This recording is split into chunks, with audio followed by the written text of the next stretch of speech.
Recording. And we're live. Brought to you by the studio audience.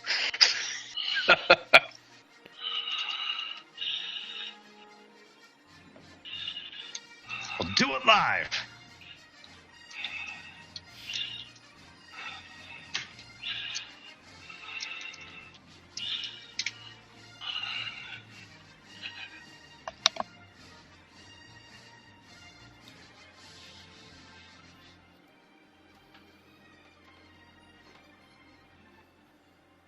Chapter 14, A Vergence in the Force. Marooned. After narrowly escaping a First Order Star Destroyer, Malek, Europa, Mox, and R4, along with a mysterious stormtrooper defector, crash land on the desert planet of Jakku. No doubt injured and possibly grievously so, they scramble for survival and the chance to find their friends. Meanwhile, Foil Lex and Tess Stark, along with BB-8 and a squad of Jakku troopers, have made their way to shelter and have been helped by a mysterious girl living in the desert alone. At this point, our heroes may have more questions than answers. One thing is for certain, however, they have not escaped the watchful eye of the First Order. But first,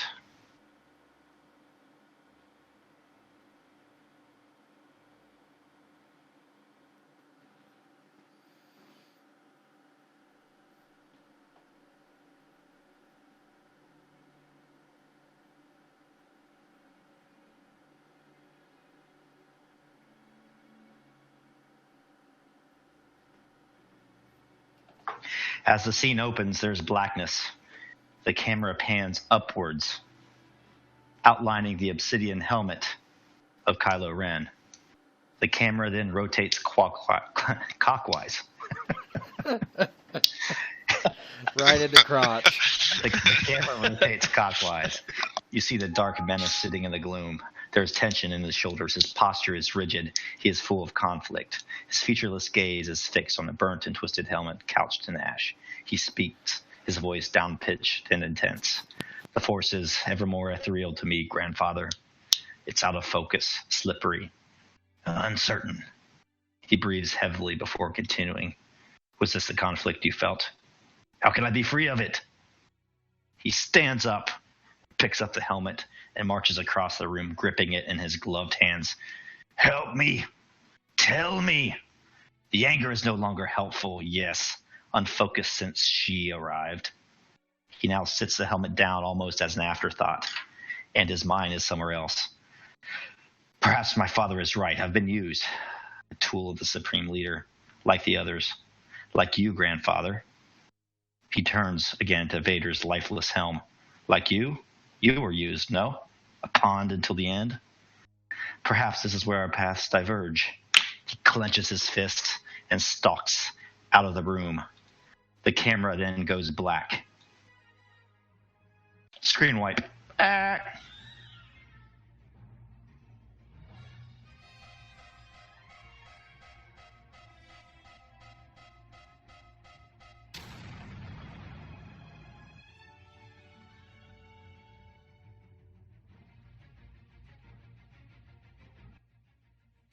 There's a screen wipe.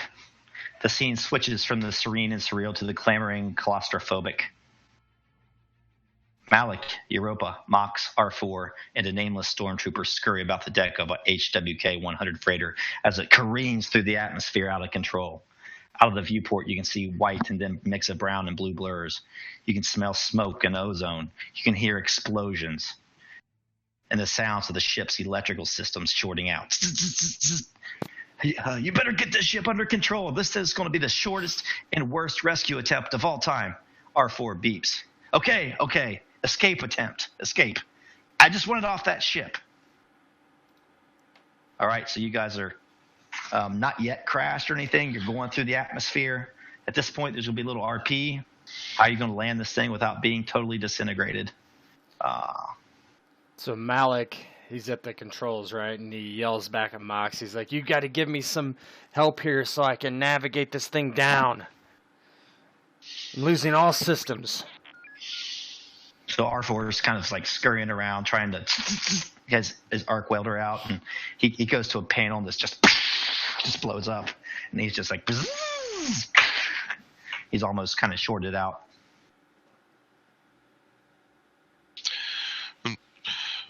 Moxie's R4 gets zapped and runs over to where he is and dives into that panel, starts trying to repair the controls. Yeah, Finn, kind of like, you don't know, you haven't really introduced yourself yet, but he's like, we can't rely on this astromech. Come on, we can fly this thing. He looks to Malek. He's like, you look like the capable sort. Come on, do this. Malek looks over at Finn and says, you can shut down or you can jump out right now. Or sit down. And Finn just plops himself in the co-pilot seat and goes, okay. What do you want me to do? So I want you to make... Oh, go ahead, sorry. Go ahead. What are you going to say?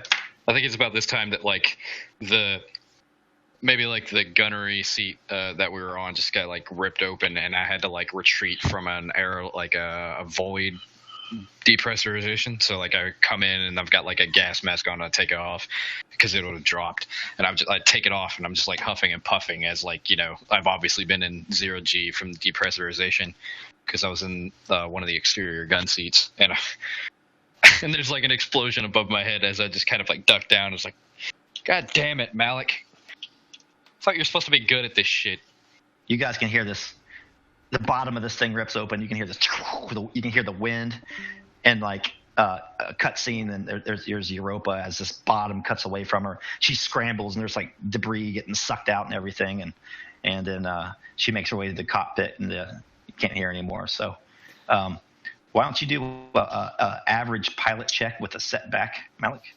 Okay, let me bring up my character sheet here. And let me after you guys want to do Destiny points? Yeah, we should, right? Yeah, I think we should do that at the very beginning. It's definitely something we should do. Let me do some stuff here. Get my dice pool up. Do we need to roll for his NPC?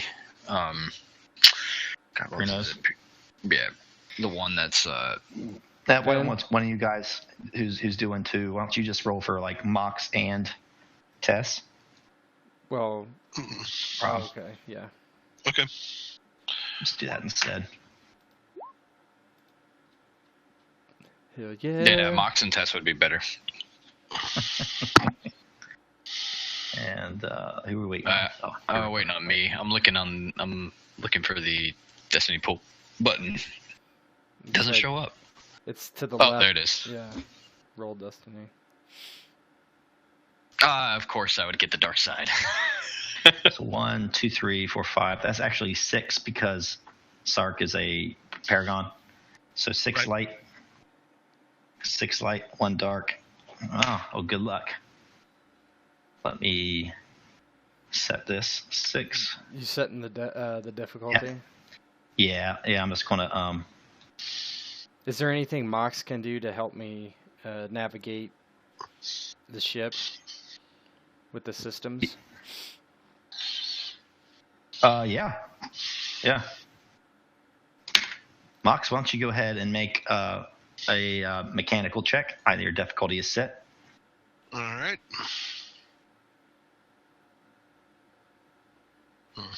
No, not really.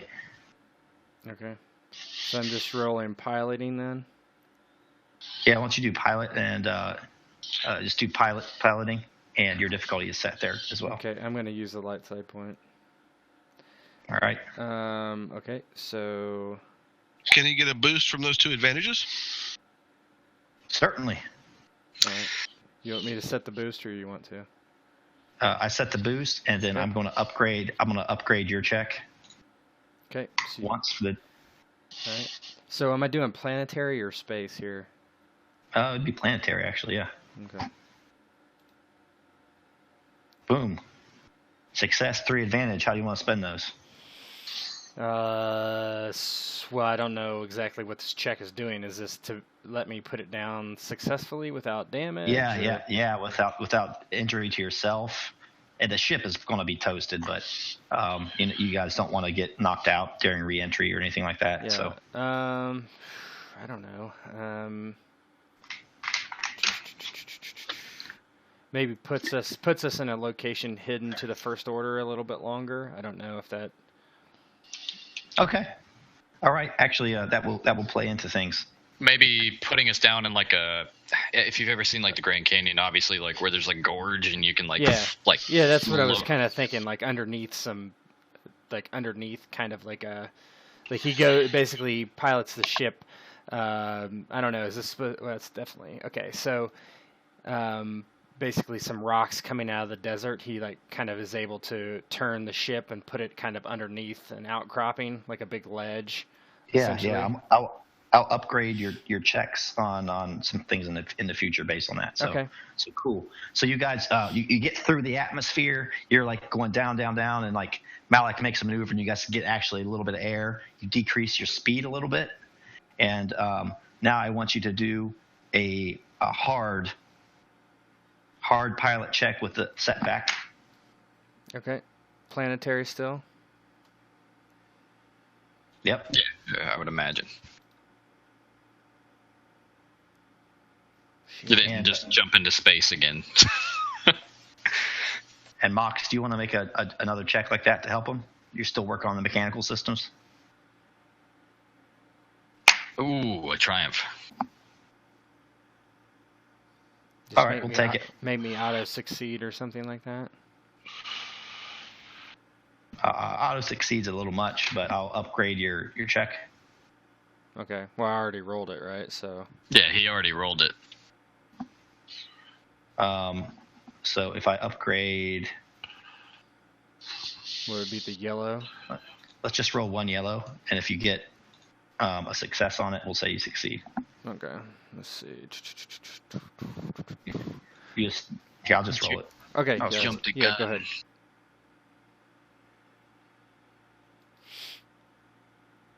Oh, Good nice. roll. Sweet. So that kind of so Malek is at the controls. This thing's going left, going to the right, and he hits something, and you just lose altitude. And like Finn's like, what the hell? He like floats up out of his seat, and then Mox does something with the stabilizers, and you kind of.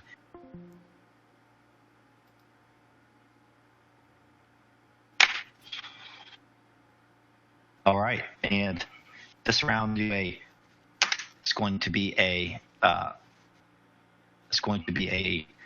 daunting with a setback, but Mox, I'm going to give you a chance to help him out again. So I'll tell you when it's set.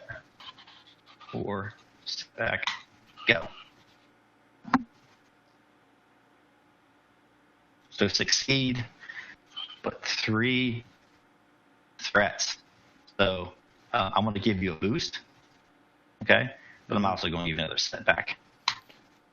Do you guys think I should use another light side point? I don't know. That actually might actually lower my chance of success, right? Yes, if you used an upgrade, that might lower your chances of success. But I mean, I can get a triumph, right? But I mean, I don't know. I'm not gonna say you can't use them because I don't. You have plenty of them. We have plenty. We like it doesn't. yeah, matter. I'm just saying I don't know if it's a good idea to use it or not. I mean, do what you want. I would say use it because we've got them right now. So. Okay. I'll have to do the math on that someday. What's that, Rob? I'm just thinking I'll have to actually crunch the numbers on that someday. Yeah. Okay, you want to upgrade it? Done. Rolled up.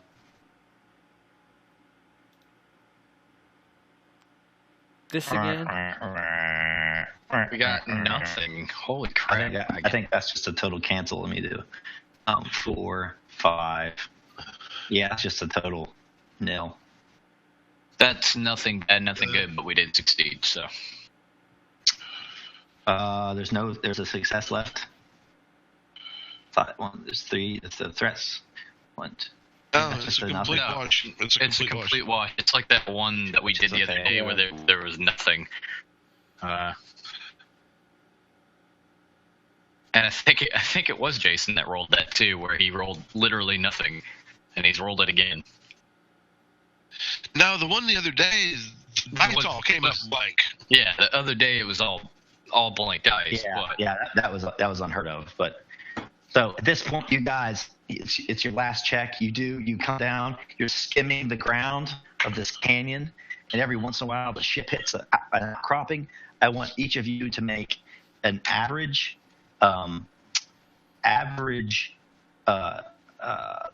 coordination, athletics, or resilience with a setback, and tell me if your talents, I think I do have a talent for this. Hold on, let me see. I'm gonna apply my force and my resilience. So, all right, the difficulty is set for you guys. So, I think I have something here.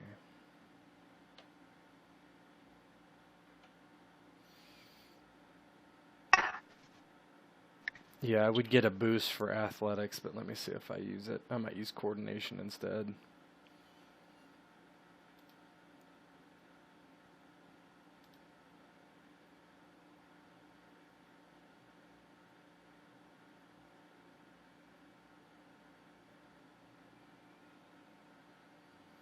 Yeah, I think I should use coordination. so one of those force dives becomes a success. Success. So I will. Can I do anything with one advantage? I forget. It's been a minute. Don't think I can do anything with it. I'm doing kind of all these at once, so like I just want success or fail on these. Well, I passed.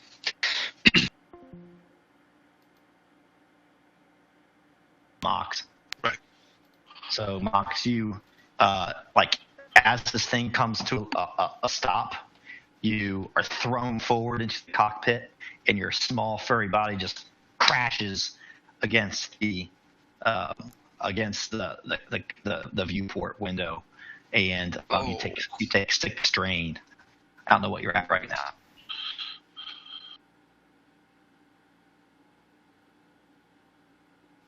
Doesn't look like he's taking any strain thus far. So you're in big shape now. If Malek got that, I think that your strain is not high right now. But it's like a 2 or 3. I took grit as I actually took grit with XP that I spent, so that gives me 1. Here though. Mox, so you're not knocked out or anything. No. And he has a talent when he suffers strain, suffers 1 less strain per rank of resolve. Only have 1 rank, so 5 instead of 6. Yeah, take 5, and then what happens to your guy?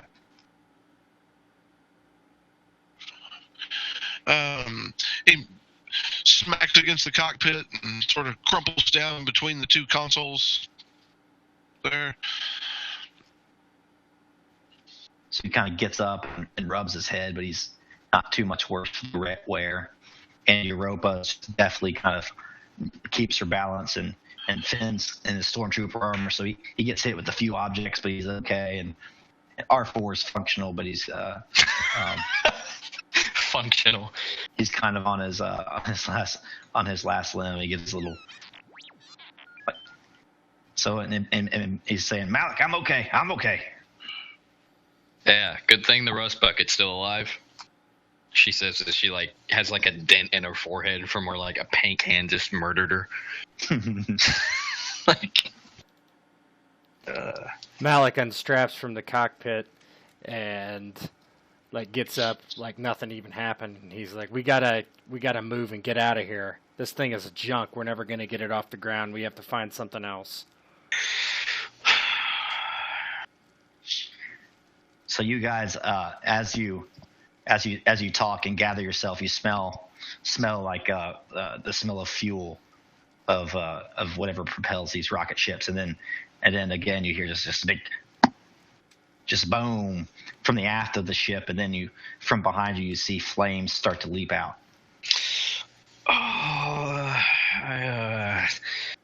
This is like a moment where Europa takes the little clothing that she has and wraps it around her face. Malek, I don't suppose you know how to get off this thing, do you? So can I just shoot out the window in the cockpit? Yep. So Malek, he goes, step back, and he grabs the rifle that's on the ground and points it and just blasts through the windshield, essentially. Yes, that viewport just it shatters. So now there's just like a bunch of twisted metal and like jagged edges sticking out. And you guys are feeling the heat on your backside. You're going to have to get out of there right away.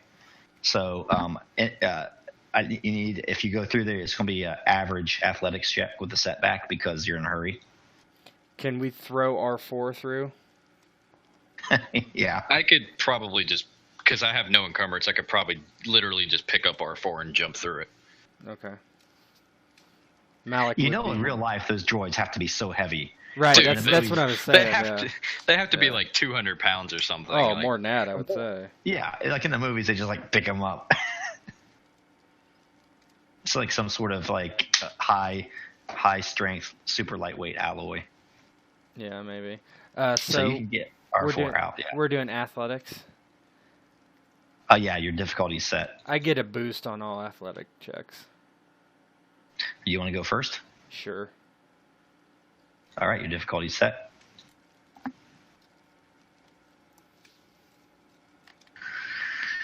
So, so Malek gets through this window, right? And he doesn't hurt himself or anything like that. But on his way out, his boot knocks a piece of glass, and there's like a shard of glass now like sticking up. So whoever goes through next is going to have a harder time of it. Could I just force jump through it? Like from where I am? Yeah, but I mean, that athletics still comes into play. Okay, well, I'll use a white die and, or I'll use, well, no, I'll go last because it's easier enough for me. All right, well, Mox will try and get through. Ooh. So you got an extra setback because of that. So on your way out, Mox's fur just rends and a streak of blood comes out, and he doesn't get through, and his thigh catches this thing, and he hits the ground and knows something's very wrong, and he's going to take four damage. All right. You got it? Yep. And Finn scrambles through without any problems, and he's on the other edge, and he's like, come on, let's get out of here. Is Mox on the ground next to me? And actually, does soak apply to that damage? Sure.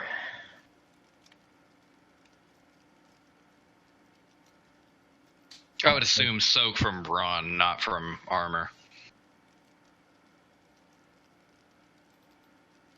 How much soak do you have? 4 total. 2 from brawn, 2 from armor. Yeah, just take 2 damage then. That sounds good. So did Mox not make it? He made it. He was just a little wounded. Okay. Who's left in there with us? Just me and R4? Yep. Yeah, I guess I'll just You better get out there. Yeah, I'm just going to pick him up and jump and roll the athletics check.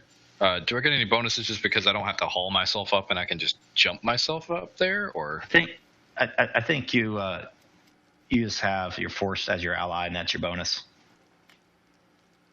Okay. Is it set? The difficulty is set. You succeed. 3 advantage, though. 3 threat. 3 threat. So, okay. What are you guys going to do? You just got out of this thing. I'm going to move to cover, if possible. Yeah. I'm going to try to get away as far as I can, but... Yeah. So with that 3 threat, you just hear a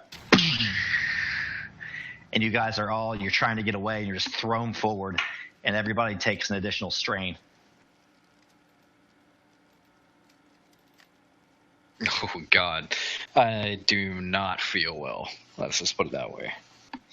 Yeah, me either. So there's a screen wipe.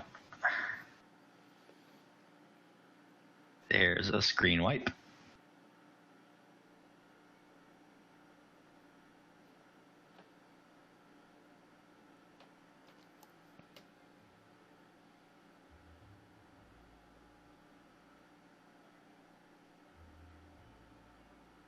So there's a screen wipe, and the next scene opens.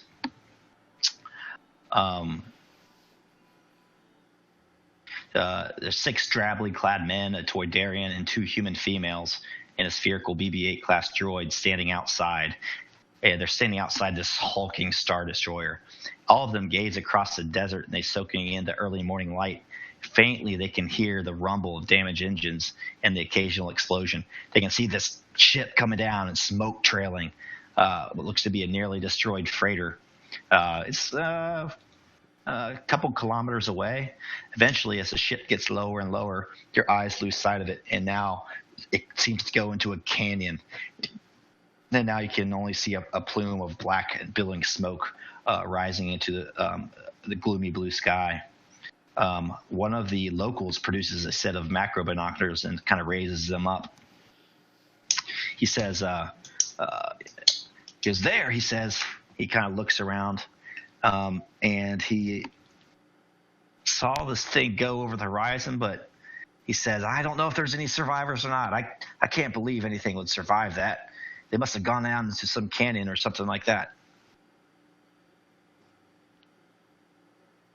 And Puel kind of flutters on his wings, and he's like, "Who is that? Who would be way out here?" And the Jakku troopers is like, "There's not much around. You know, the closest settlement is Nima Outpost, and it's quite far away. You'd need a speeder to get there. I don't know what that ship would be doing over this airspace."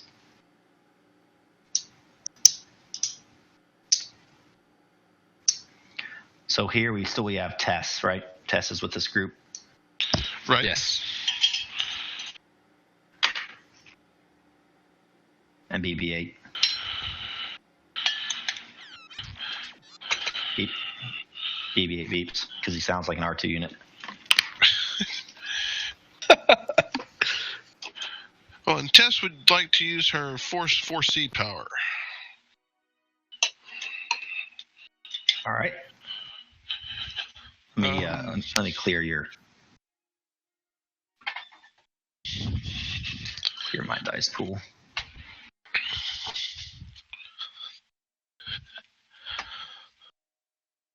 Roll it up. All right.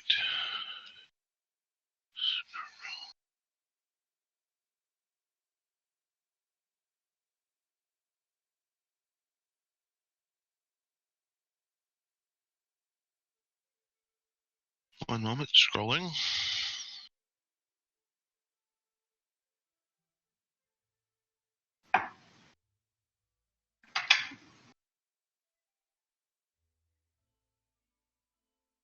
Can't find character.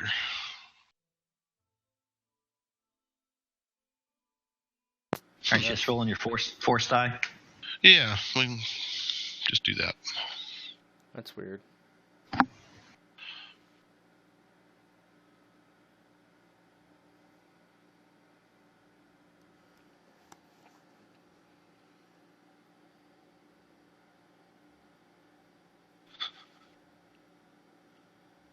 You have two force die now? Yes. Nice. Yeah, I did not go for buying my second force die. I could have. I have the XP for it. I just haven't spent it because I want to get a different specialization. Yeah, that's a good roll, man. Yeah, that's just about as good as it gets. I forgot you had a force rating 2. Yeah, well, that's relatively new. All right. So this 4C thing, so you can kind of see events like in the near future and kind of what has happened and kind of see through the Force what's going on. So you get a feeling in your gut that your friends are aboard that ship. What's more, they've crash landed, and you get the images of Europa and Malek and this like black guy in stormtrooper armor and Mox jumping through the window, and you see a kind of blood splattered on the sand, and you see all of them trying to get away, and there's an explosion behind them. They're thrown into the sand, and that's when you're kind of foresee town ends. However, because you got 3 successes, whispers through the Force, you catch glimpses of a desert city. You catch glimpses of a snowy planet, and you see a smiling grin of a scoundrel and his furry companion.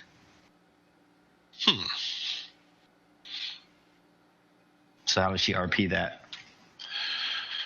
Well, she would sort of mentally backshelf the scoundrel and his furry friend and those things, and as soon as she sort of came out of the Force reverie, she'd look at Quill and say, "It's Malek and Mox and Europa," and she'd start rushing around gathering up what little stuff she has here and start hustling the locals. Come on, guys, we have to go. Ray goes, hold up. Euro who? God.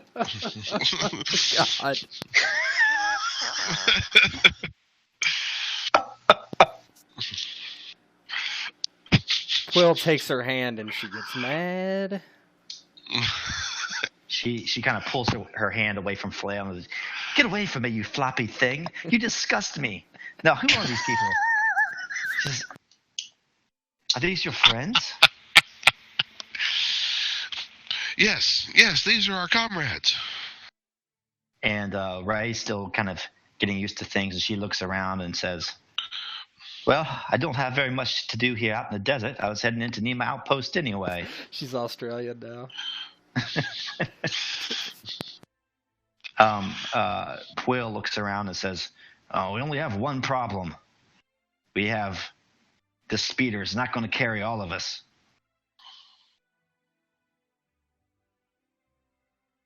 And Ray says, "You can use my thumb drive speeder."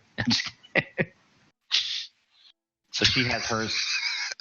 She has hers parked out front as well, and like you guys have your kind of old land speeder. And some of the Jakku soldiers say, "We'll be all right here. Quill's pirates, eh?" And they all die in a fire. So Quill kind of looks to Tess and say, "How do you know this? How sure are you?" And Tess tells him that she can't explain it, but she's had a vision. It's the Force. She knows it's them. Ray says, "The Force? What on earth is that? What on Jakku is that?" What is this magical place you called Earth? Says the random trooper. His buddy goes, he throws like a comic book his way. It says, "Right here, Earth. Best sci-fi to this side of Coruscant." The Force. It's an old religion. Best low fantasy world ever. So she says, "Okay, well, you can fill me in on the way. Let's go get your friends." And so I guess they hop on the speeders. BB-8 and Ray and Tess and Quill. And Quill uses leadership to give kind of standing orders to the Jakku troopers. He thinks they'll probably be okay, hold up in that Star Destroyer, and he says as soon as they make contact with somebody that can help them, they'll send help back. And the troopers say, "Good. I was looking forward to a little R&R." And they look around the Star Destroyer interior and say, "This place is really cool. You'll be able to explore it." So, so you guys get on these speeders and you go over the desert, and eventually you head towards this canyon, and you see this wreck of a ship on fire. And down below you in the canyon, it's not too far. You're able to go down just like 10, 15 meters. You see Europa and Malek and Mox and some guy in stormtrooper armor and R4 kind of hold up under cover, kind of like gathering themselves and kind of shaking their heads. And Finn is vomiting from a concussion. And you see him there. Yeah, Malek would be taking cover, and I'm assuming we hear the speeders coming, right? Yeah, you hear him. You hear him coming. He probably would have his rifle up, ready to shoot anybody that's coming, not knowing. Yeah, I've probably like tried to maybe like not. It's probably like firemen's carry, like Finn out of the way. Like I come out of the broken cockpit, and I like just. Like the explosion happens, I have to pick my head up. It's that like action scene, like fuzz, and the ringing of the ears, and like shaking my head, and like I can hear the speeder in the distance, and I just like look over at Finn and everybody else that's there, and I just like go to drag him out of the way.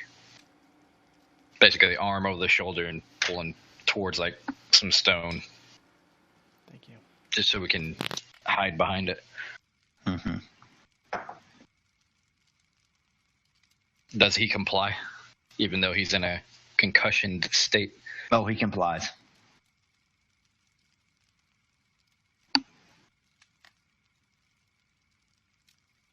And Quill is with Ray and Tess and BB-8, and they're kind of looking around, and they see ahead in the distance, so they can see you guys kind of with your rifle up, right, and that sort of thing.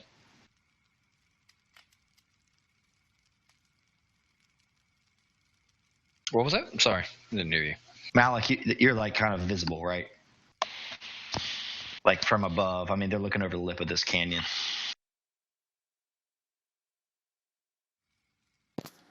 Say that again. Sorry. You're just kind of in cover, have your rifle out, and so above you see this. You kind of see Ray's face just kind of poke over and say, she says, "Hello." "Hello there, who are you?" And so he turns in her directions and points the rifle at her. And he's like, "Who are you?" And her hands go up. She's like, "Hey, don't shoot, don't shoot." And then from behind her, you see that little reminiscent of the Teeler trailers, that BB-8 kind of orange dome head just kind of peeks its head over the canyon lip and goes, "Beep, boop, boop, boop, boop, boop." And Ray says, "We're here, I think with your friends." Shortly thereafter, Tessa's face appears beside hers. And Malek like lowers his rifle in sighs and relief, and he's like, "We got to get out of here. We escaped the First Order. They're going to be after us soon, no doubt." Yeah, and I don't want to go back there. As Europa kind of just like is slumped up against a rock, and you can see like the final her visage is just like all kinds of fucked up. She's been tortured, beaten, like her eyes swollen. There's like her ribs are blackened, like her fingers are broken, stuff like that. Mm-hmm. Does not look good. And Ray goes, "Are these your friends? What's their names?" Tess points, "That's Malek, and that's Europa." She goes, "Ah, that's Europa." And she kind of whispers in Tessa's ear, "Is that a boy or a girl?"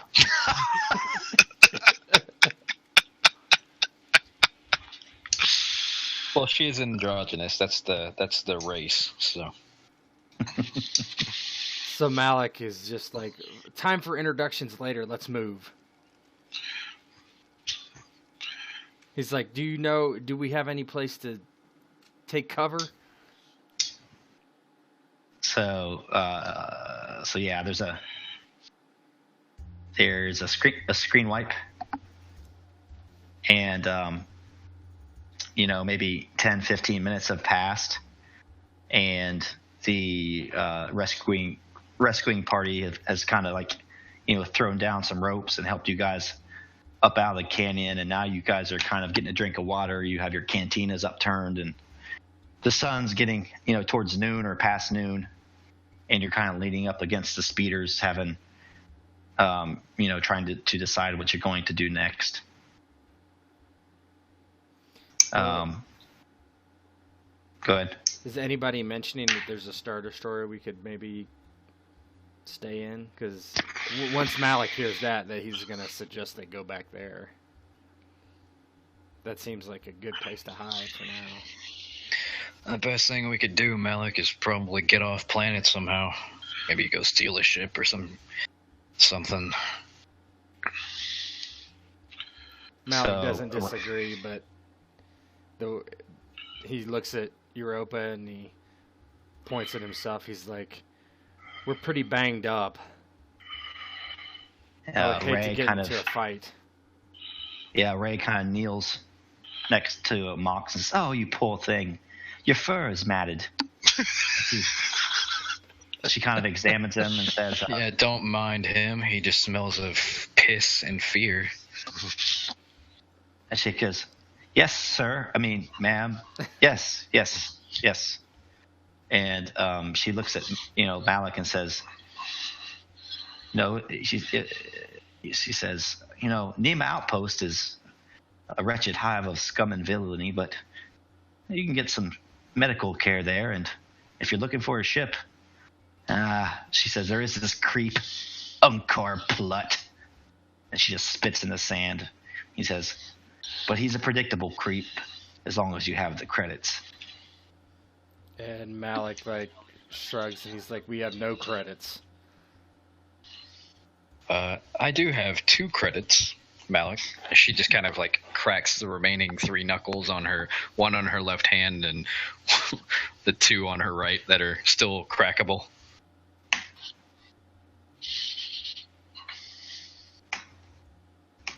Malek rubs his face and he's like, "We do need a ship to get off planet, but I'm worried that that'll be the first place the First Order looks. But if we're gonna do it, we should do it now, I suppose."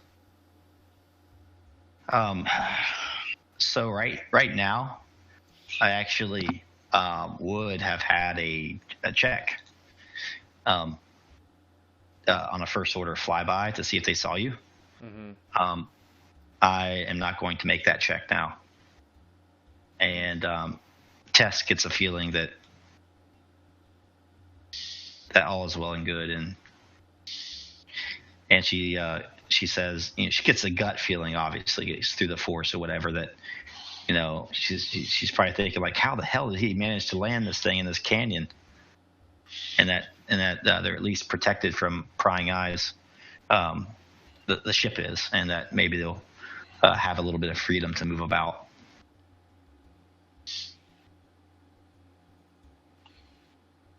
So after some deliberation, Malek, he wants to get off planet as soon as possible. He's like, "Well, we should probably go to this Nema station to try to..." He shrugs and he's like, "Steal a ship, I guess." Go to Nema Outpost to pick up some power converters. Yeah, power converters. She just rolls her eyes. And he waves to one of the speeders and he's like, "Who's driving?" Last time I tried to drive, Malek, I got shot. Well, Tess will hop in the driver's seat of the non-thumb drive speeder. Yeah, Malek climbs aboard next to her and he looks at Europa and he's like, "Getting shot is a hazard of the occupation, I'm afraid to tell you." Well, it's not like I signed up for it, Malek. And she, takes his hand and like sits on the edge of one of the speeders and lets her foot dangle off the edge as they get ready to go off. He's like, well, you should take that up with the squid face then. Talking about Akbar. I love it. So Finn's just kind of hanging out in the background, but he's eyeing Ray a little bit. And he goes and introduces himself. Hey, hi, how are you? She goes, I'm okay. How are you? What's your name? And he says, FN2187. And he just kind of gives a grin. Does he still have his stormtrooper armor with him? He does. Because that could be very handy, actually. Yep. And she says, that's a horrible name. And she just turns away and leaves. Tough luck, Finn. She just kind of slaps him on the back of his head. He says, Finn, I like that.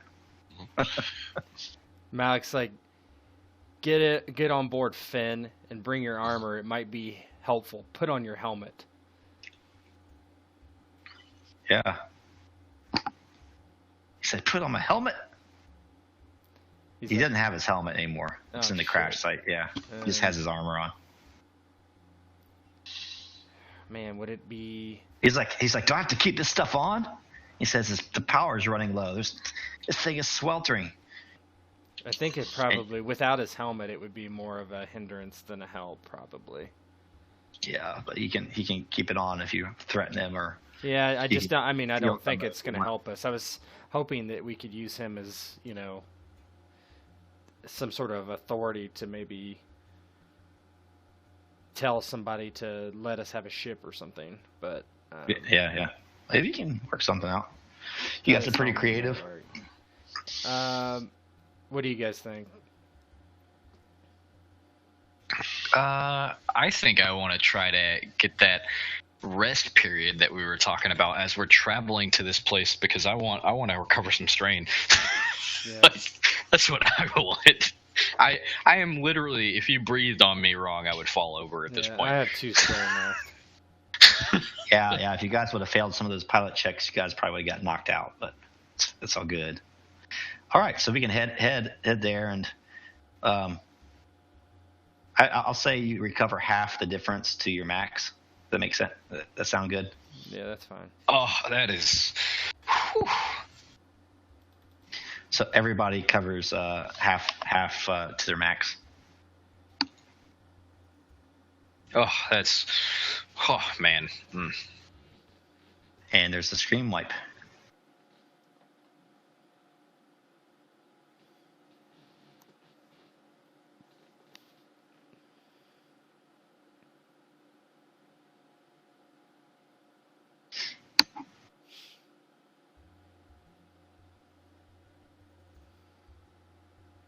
Cool. You see that? Mm-hmm. All right, yeah, sweet. we do. All right, so there's a screen wipe. There's a wide-angle camera shot, like from above head, like a helicopter's doing it, and far below, there's just a speeder, or group of speeders that's fleeing across the desert, and there's like this small plume of sand and brown dust following them. The camera zooms in and gets closer, and you see the faces of all the heroes, and then the camera kind of is out front, raising from the sand, and in the distance, it takes in these many small, squat buildings of Nema Outpost. It's been a long trip. It's past noon by the time you arrive, and the sun is past overhead. It's like a 3 or 4 hour trip. Sweat, unless you're BB-8 or R4, beads on your brow and streams down your face, taking little rivers of sand and grime with it. Well, here it is, says Ray. You park your speeders at Nema Outpost. It's where I sell my wares. She chuckles to herself at the pun and bends down to BB-8. She brushes some sand and dust off his optical sensor. I sell my scavenge to Unkar Plut. He's not friendly but predictable, and I know how to talk to him. He'll do anything for the right price, like I said. So yeah, she looks around and stands up, kind of covering her eyes. He said, you can also look around and try to get you a way out of here. Constable Zuvio's office may be a good place to start, too. He knows all the goings-on around this sand pit. As she speaks, you can smell the warm smell of filthy livestock and smell their emissions. You can hear alien voices in the outpost making deals and squabbling. I might be the only one that. Well, no, I don't have any credits because the First Order took all my money and all my things. You dirty First Order. I'd say you guys had some. Once you kind of keep, like, I don't know how it works. I don't know how credits work. I don't think anybody in Star Wars knows how credits work. Like let's be honest. Well, if you guys want something, I'll kind of see if it's a reasonable thing you can maybe get. You know, it seems like you would have some sort of credit stick on you or something. Both my character sheets say I have credits, but I'm not really sure why. Yeah, I mean, my character sheets say I have credits too, but your party has, like, we've just been kind of pulling it. Yeah. And if I pull up that spreadsheet, I'm sure it will tell me. But let's just move along. Yeah, no, I'd rather move along. So Malek, the first thing he does is like looks for some sort of ship that they might be able to sneak into and steal. He's not really worried about the ethics of it, of course, because number one, it's Malek. Number two, they need to get the hell out of here.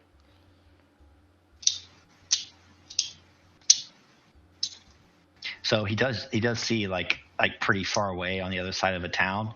There's this wreck of a shipyard.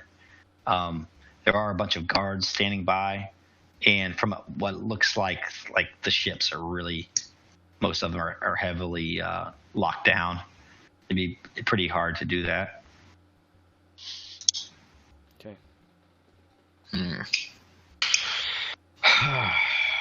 I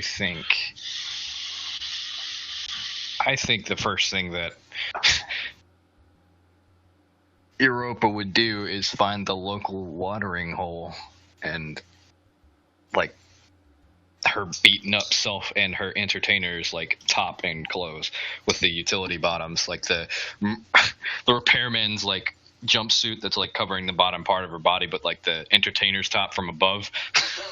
Like, she just like is making her way into the nearest, like, cantina, and it's just like sat at a bar and it's just waiting for someone to speak to her.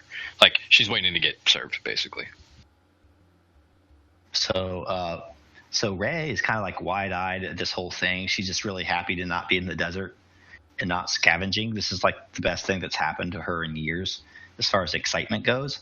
So she's just like, I'm following her. I mean, him or her. I have a vagina, Ray. Vagina. She goes, what's that? Jesus Christ. They called it my naughty purse. Mm-hmm. Oh, the naughty pots. The naughty pots. The bits Mox you gets rub a napkin and a pen.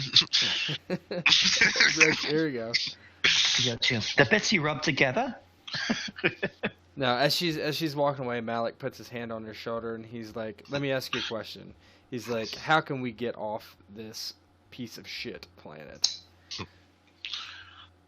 She just kind of looks a little frustrated. And she's like, "I want to follow her. I told you where I would go, but she looks like she's up to much more fun." I wouldn't say fun. Lets is the it go good and idea. shakes his head. Okay, so there's a scene where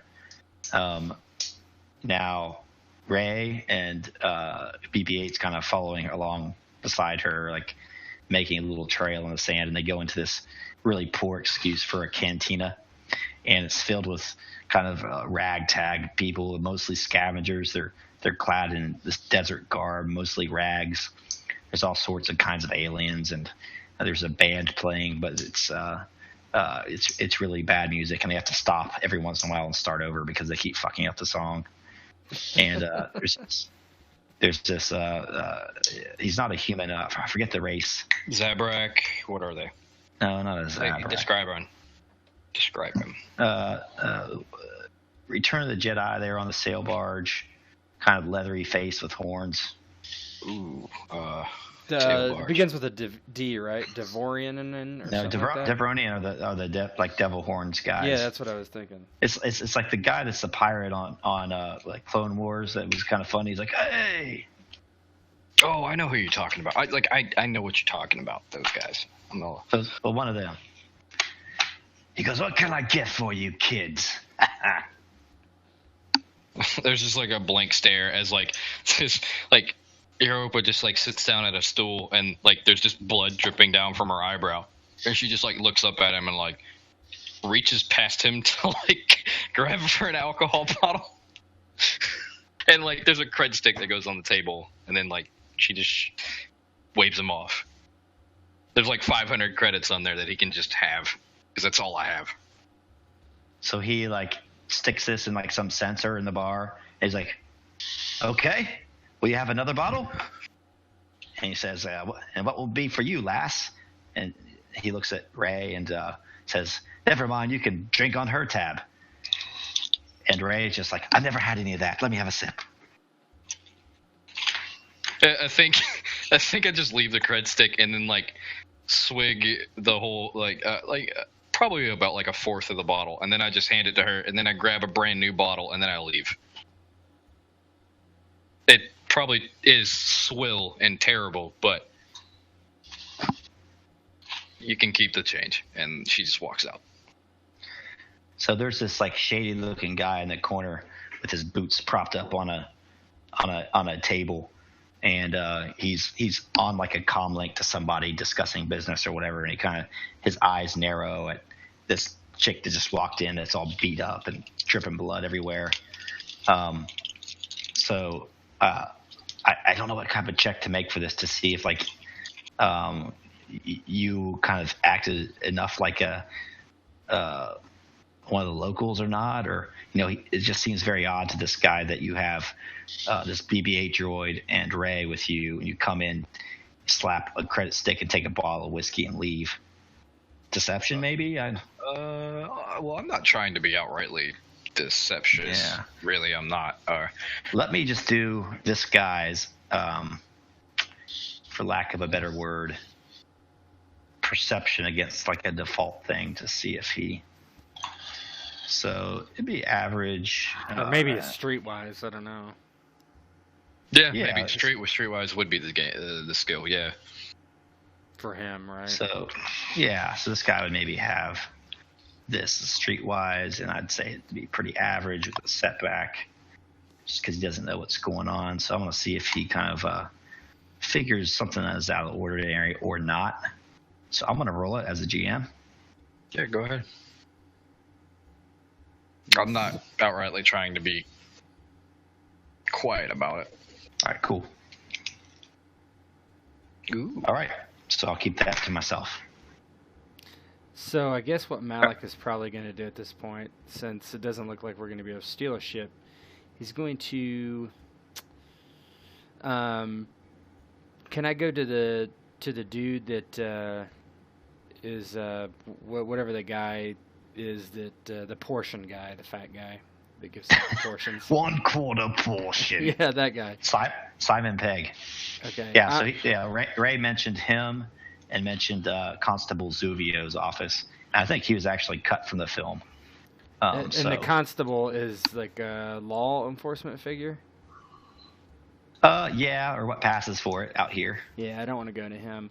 So I'm going to go to the fat dude, and I'm gonna go up to his window and knock based on what Ray had told me. Yep. This guy? Yep, that guy.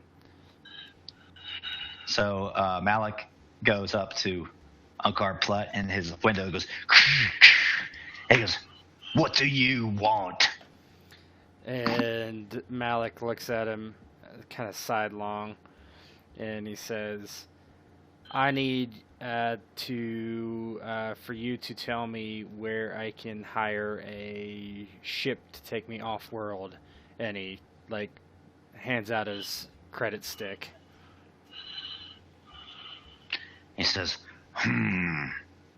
"No portions, but a credit stick. I only accept portions." No, I'm just kidding. So he takes the credit stick and he puts it in there. He starts laughing. He goes, "I don't know how you're going to get off this dust bowl with this, soldier." And he pushes it back. He goes, "I have ships to sell, but I think they're too rich for your blood.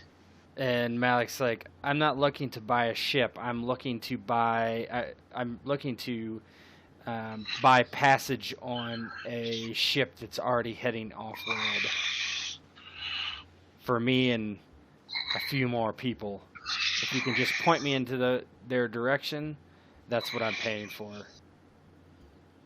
He kind of goes to the back of his office and checks some ledgers and stuff, and comes back out and he says, "Now about those credits, soldier." And he hands out his meaty paws and just like fingers wiggling like little sausages. "Give me here, and I might point you in the right direction." He goes, "Seems there is somebody in town looking for ships in a way off this planet." And so I would give him, I don't know, a couple hundred credits.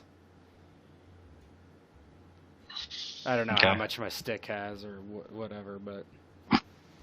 Your stick? About 4 inches? Yeah, maybe. If I'm lucky. On a good day. Yeah. The water was cold. Yeah, shrinkage. So he goes, "Okay." And Reminds me of the Ron White line about, but it's this big around. It's like a wheel of cheese.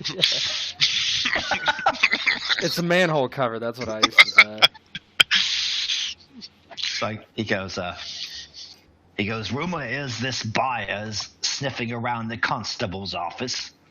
If you're there, tell the good constable I said hello. We do business from time to time." Yeah, and he kind of narrows his eyes and says, "By the way, why do you need to get off? I don't see the likes of you much around here." He looks around and he's like, "Because this place is a shithole." And he shrugs and just walks away.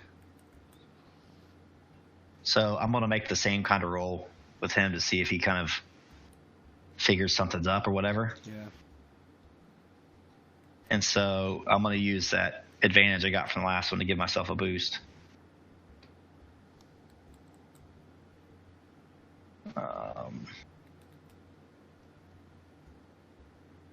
There's a setback.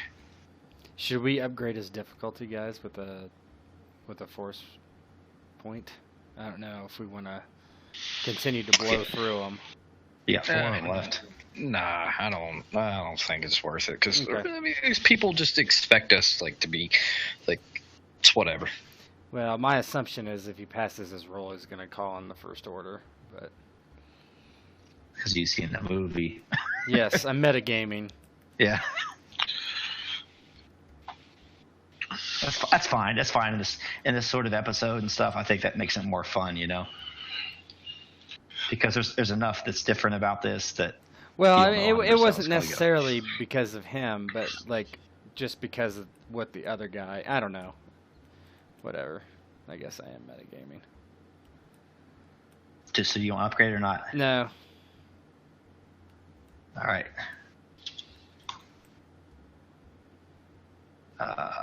3 threat. Okay. All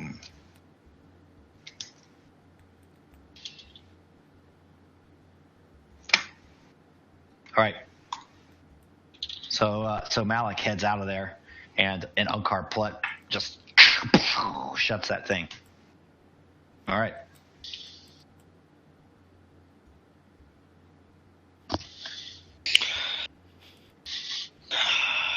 And with whatever money I can manage to scrounge up, well, you know what? No, that I only need liquid courage. I don't need stim packs.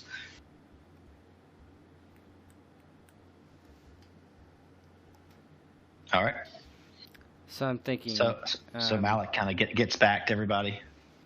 Yeah, Malek is like, I'm trying to book passage off the planet, but who knows if it'll work? And he looks at Mox and he's like, "Mox, do you think you can sneak around the shipyard and see if there's any ships in there you think is worth it and that is actually going to work if we break into and fly out of here? We might have to force our way in there. Time comes." Yeah, Mox is willing to give that a shot. And I think this is where like Europa walks up and like tosses the full like unopened bottle of whatever off-brand whiskey that she had just bought at Malek. Here, catch. Figured you need that. Malek catches it, and he's like looks at it, and he's like, "I'd rather live than get drunk right now. Save it for later." That's a shame. That's a shame. One of us has our priorities right, and it's definitely not you. She just like opens it and locks it back again. R2 kind of goes brr, brr, brr, and kind of looks like his dome goes around disapprovingly at Europa. I don't think this would be good for you, you little rust bucket. But Ray says, "But can I have some? I want to taste." Malek just hands her the bottle, and he's like, "Have at it. You'll be puking later."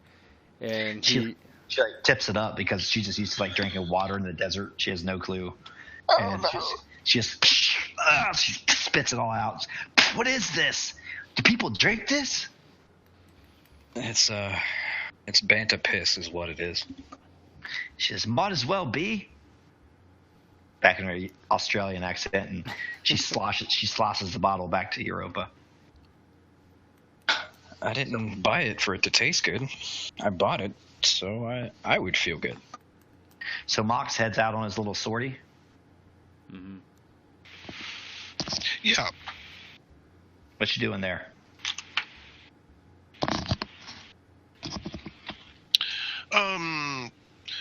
Yeah, he'll try and sneak into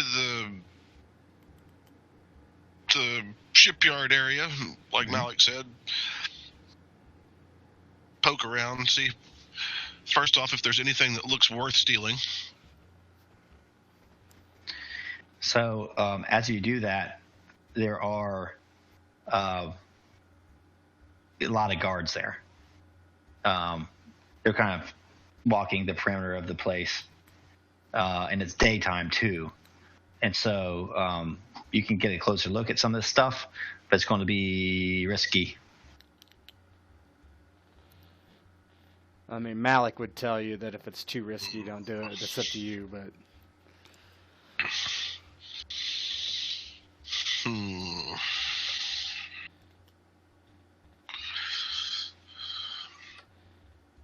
Yeah, if we wait until duskish, then they shouldn't be able to see Mox. Right. We can wait. That's fine by me. Or potentially wait. Okay. Yeah. Okay. So I guess Malek looks at Finn, and he's thinking to himself, this guy isn't going to be able to talk his way out of a paper bag. And he's like, give me the damn trooper armor. So Finn's like, what? I don't have anything underneath this. He's like, you can have my clothes.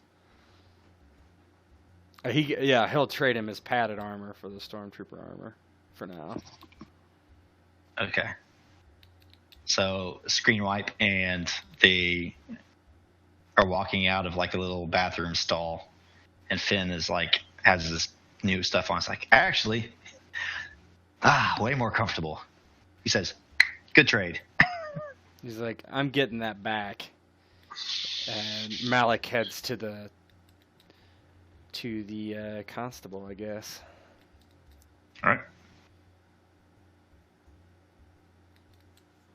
Let's see here. Got a little handout for that one. Malek's not going to be great at this either, but... Better than any of us. Maybe not. Except for Tess. So you're by yourself. Yeah, Tess can come with me. She can do the talking, actually, maybe. I'm not exactly the go to the authorities type. Especially not in my condition.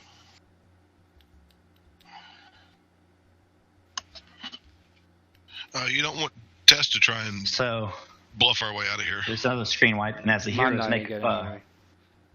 Their way across the outposts, they see Zuvios. They duck inside, and immediately they hear voices.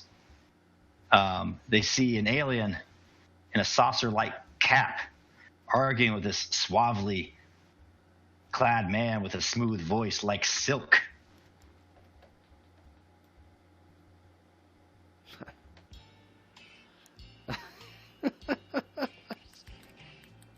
Oh my god.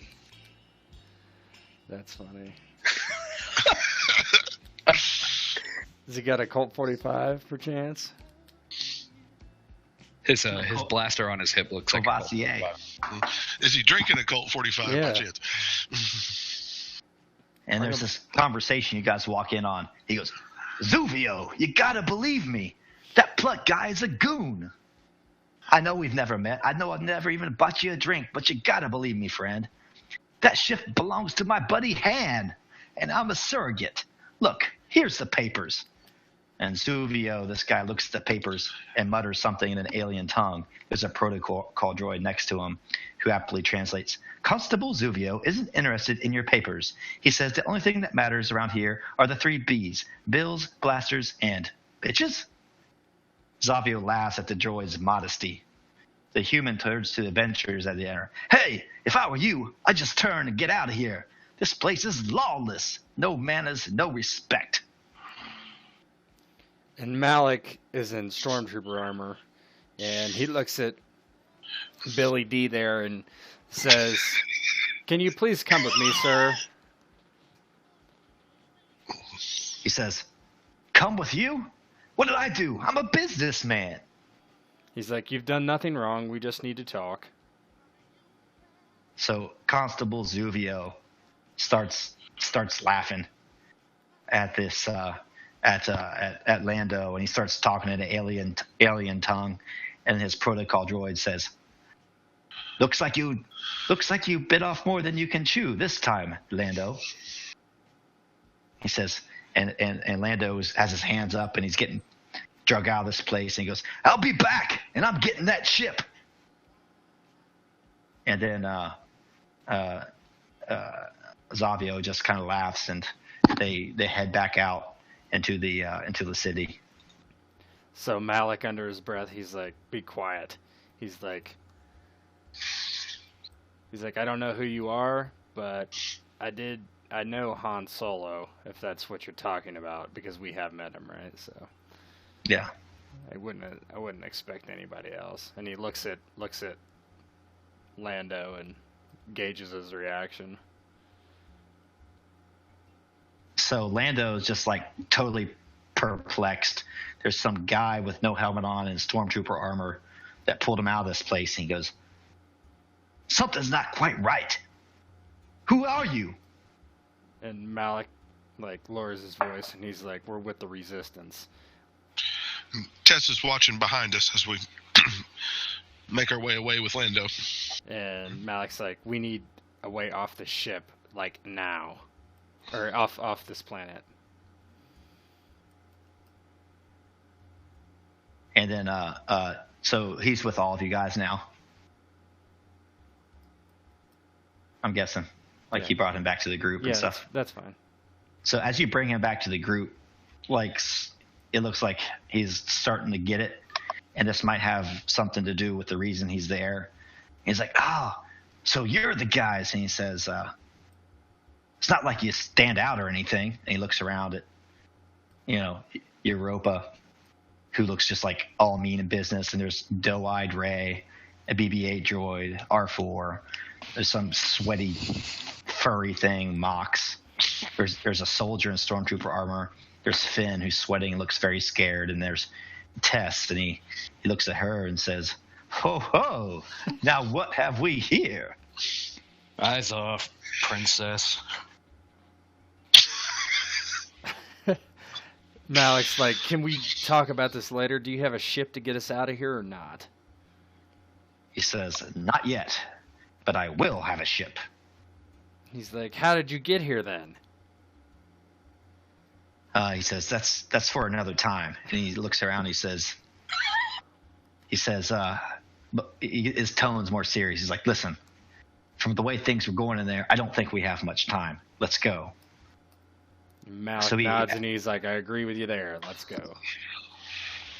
So he actually like just storms across. He says, follow me. He storms across the settlement. And he looks around for the brawniest of brawnies, like the biggest badass around, and says, he points to Plunkar Klut's place, and he's just like, would you please enter and please knock down the door with great prejudice?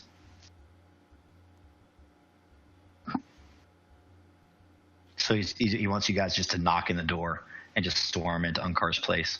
He's obviously going to rough the guy up. He's like, seriously? He's like, Malek's like, if we were trying to be sneaky about this is going to kind of ruin everything. He says, you got to trust me. Let's do this. Okay. Europa just kind of like shrugs her shoulders and just says, stand back. Malek like nods and he's like, do your worst, I guess. Always. And she's just gonna like no stop, just do like a straight up kick to like where the doorknob would go, basically, and just like try to send the door flying inwards with all she's got.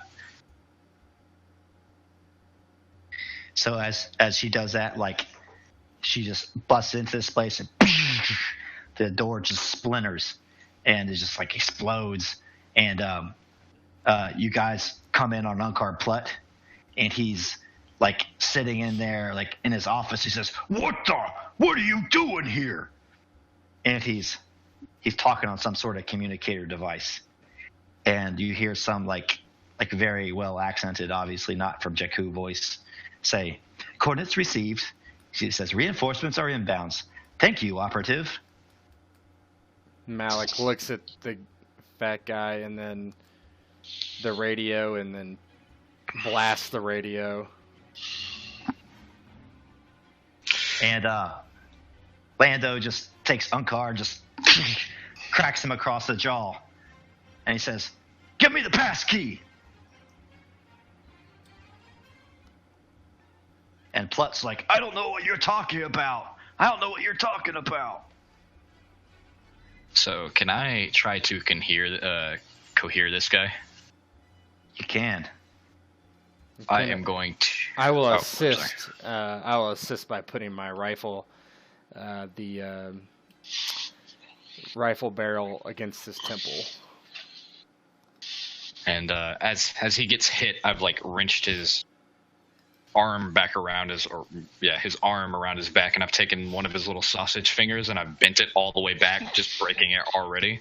And like pop, pop, pop, pop. And he goes, oh. And I've probably put my full foot in the back of like his hinged knee, and then I'm just gonna stand there and let Malek. I'm basically gonna do the talking, but Malek's got his like hot barrel on the tip of his head, and I'll roll my conhesion with this. Difficulty set, go. Should I flip the lights I added a boost die for the assist. Yep, for the assist. I'm okay with whatever you decide. How good is the coercion? My coercion's a 3 with 1 yellow and 2 greens. Okay. What was Tess saying? Tess has a slight grimace on her face and looks at Unkar and asks him, please tell them what they want to know. So outside you hear this like whine as these like TIE fighters approach, and you hear, a big explosion outside. All right, if that's not going to work, I'm going to like find something sharp nearby and start tearing at his flesh, like just knife into his chest and just start ripping at. Oh, shit. All right, at that point, you stab him. You failed, obviously, so you're going to have a harder time getting out of here because time's a wasting. Malek jumps when she stabs him, and like kind of unexpected, and he looks at Lando and he's like, "We got to get out of here now." So both Finn and Ray are like, their faces go white. They're like, and Ray's like, "Did he just do that? Why did he do that? Do you guys always do that?" He goes, Not always. No, she turns to Tess and says, "Is this how you operate? Because if this is how you operate, I don't know if I want to be part of this." I'm just a special one. And Tess looks at Ray and tells her, "These are extraordinary times. They call for extraordinary actions." And then Give us the passcode before I end your miserable fat slob life. and he's like, "It's too late for you. It's too late for you." And then he takes this pass key and just like throws it down the ground. And Lando picks it up, and he goes, "Thank you, you filthy animal." And he's like, "Let's go. Yeah. Let's get out of here." Malek gives him the butt of his rifle on the back of the fat guy's head. This conks him unconscious, and heads rushes out, obviously. Oh God. I only see black. Well, Yeah. I see the flame. Oh God. Because there's a couple different options for you guys, and you guys got this one. So as you head out, let's see.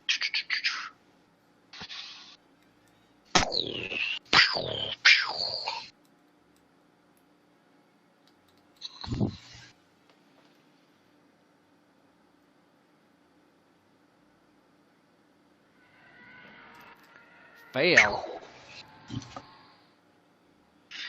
Overhead, growing louder and louder, you hear the menacing whine of TIE fighters. Closer and closer and closer, then screams, an explosion. More screams as the denizens of Nema outposts run this way and that. The First Order is here.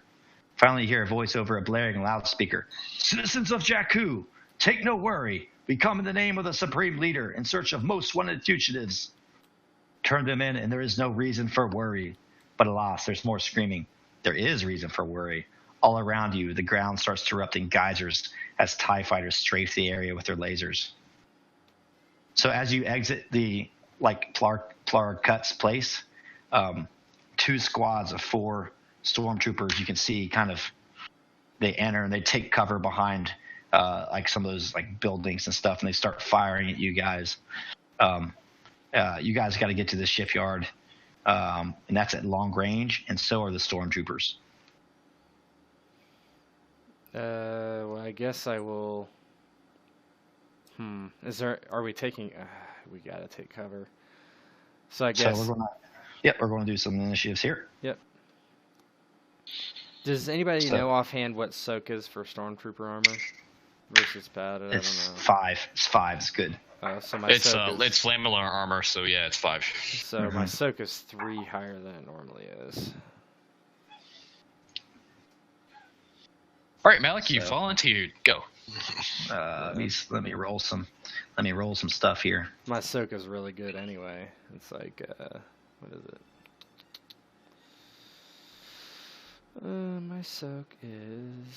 My soak is 6, so it would be 9.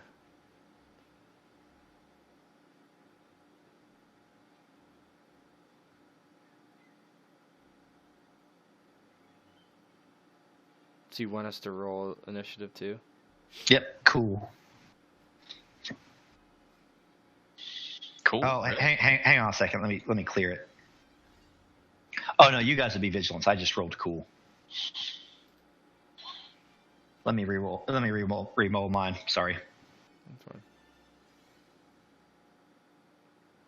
Shit. You left the fucking dice and. Oh, I did. No. Let's clear that. I think all the stuff that was fucking up the dice probably was the GM's fault. Now I've got the hang of it. It's been a lot smoother this session.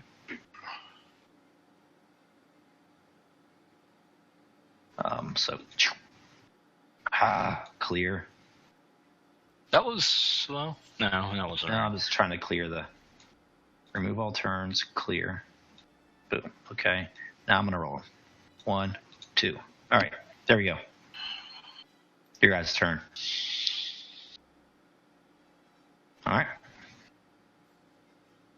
Oh, smokes. And just if you're playing 2 characters, just roll one of them. All right, and Tess is going to use foresee. Is the Toy Darian with us still? I don't even remember. Yeah, I'm just gonna. He's just along for the ride.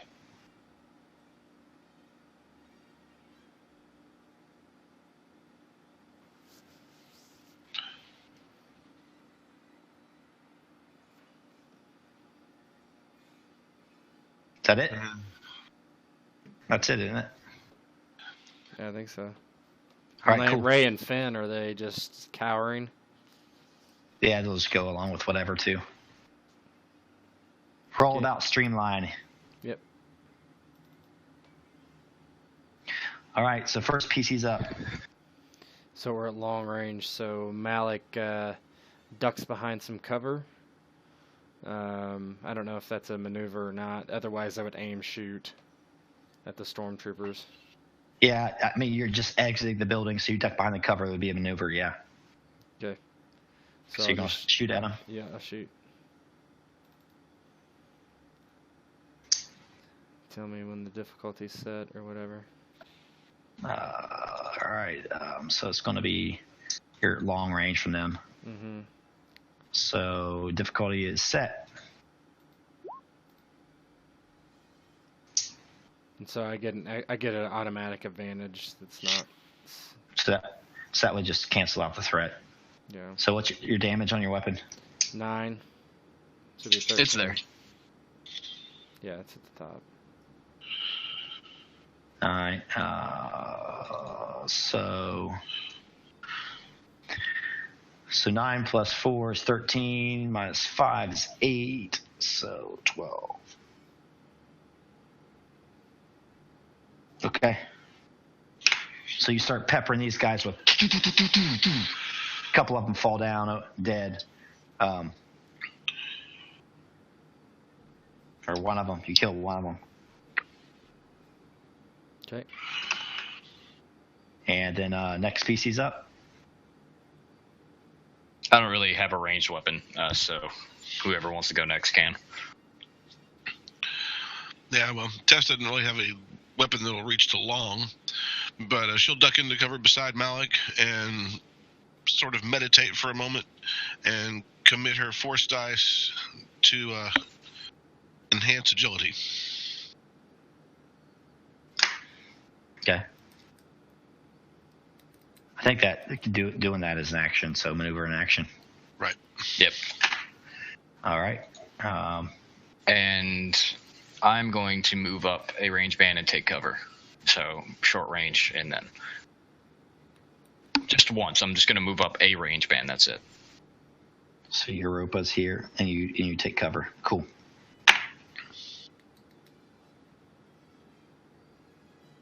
Is Lando with? Is he? Yeah, he's just along for the ride. All right. He didn't bring any weapons. He just has his cape. Cape and a Colt 45. That's it. That's right, baby. It's got permanent glass in it. That's his one thing in it.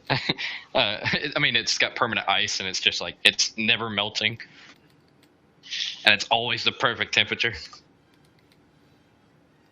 I need that. All right.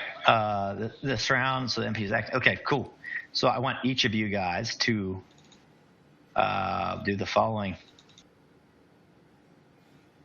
So at this point, ties start to fly in. They start strafing the area with fire. And so each of you guys need to make an average plus setback coordination or athletics check.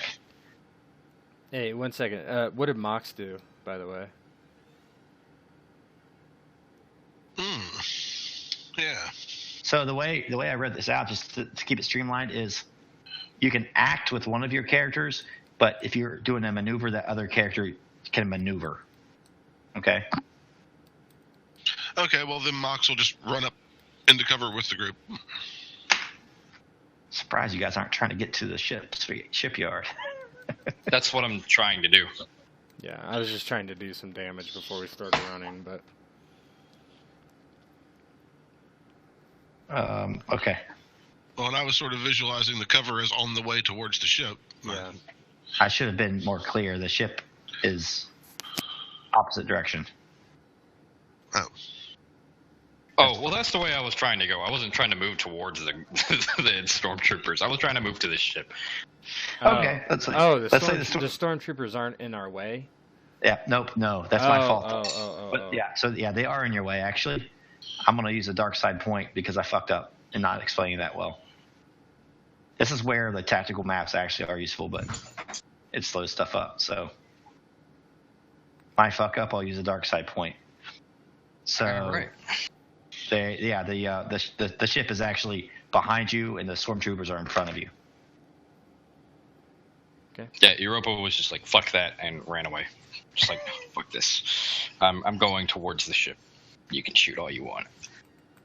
All right, so you guys each need to make that check I talked about. Yeah, what was it again? Athletics?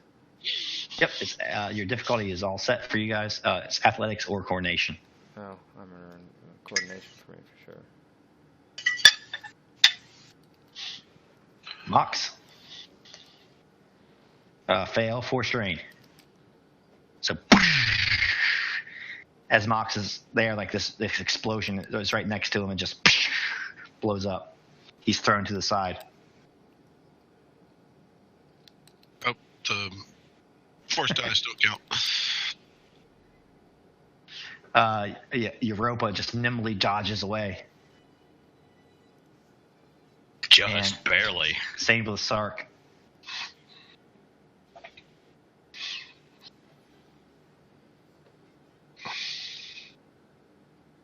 And Malek.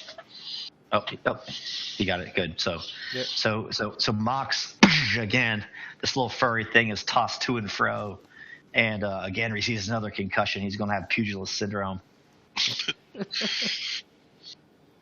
And the stormtroopers start to fire, and I'm going to pass this first round because I effed it up and let you guys go again.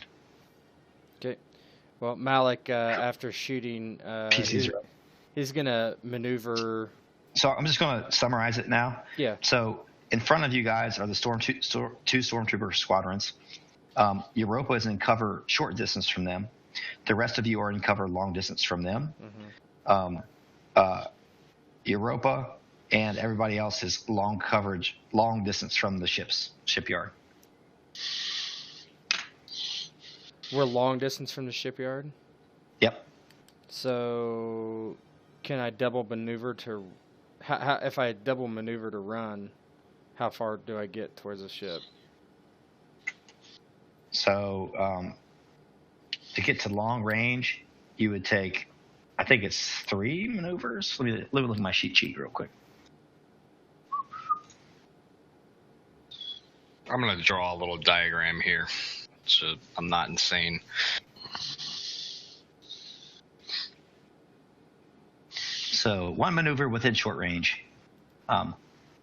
So it'll take 1 maneuver to go from short to medium, Mm-hmm. okay, and 2 maneuvers to go from medium to long.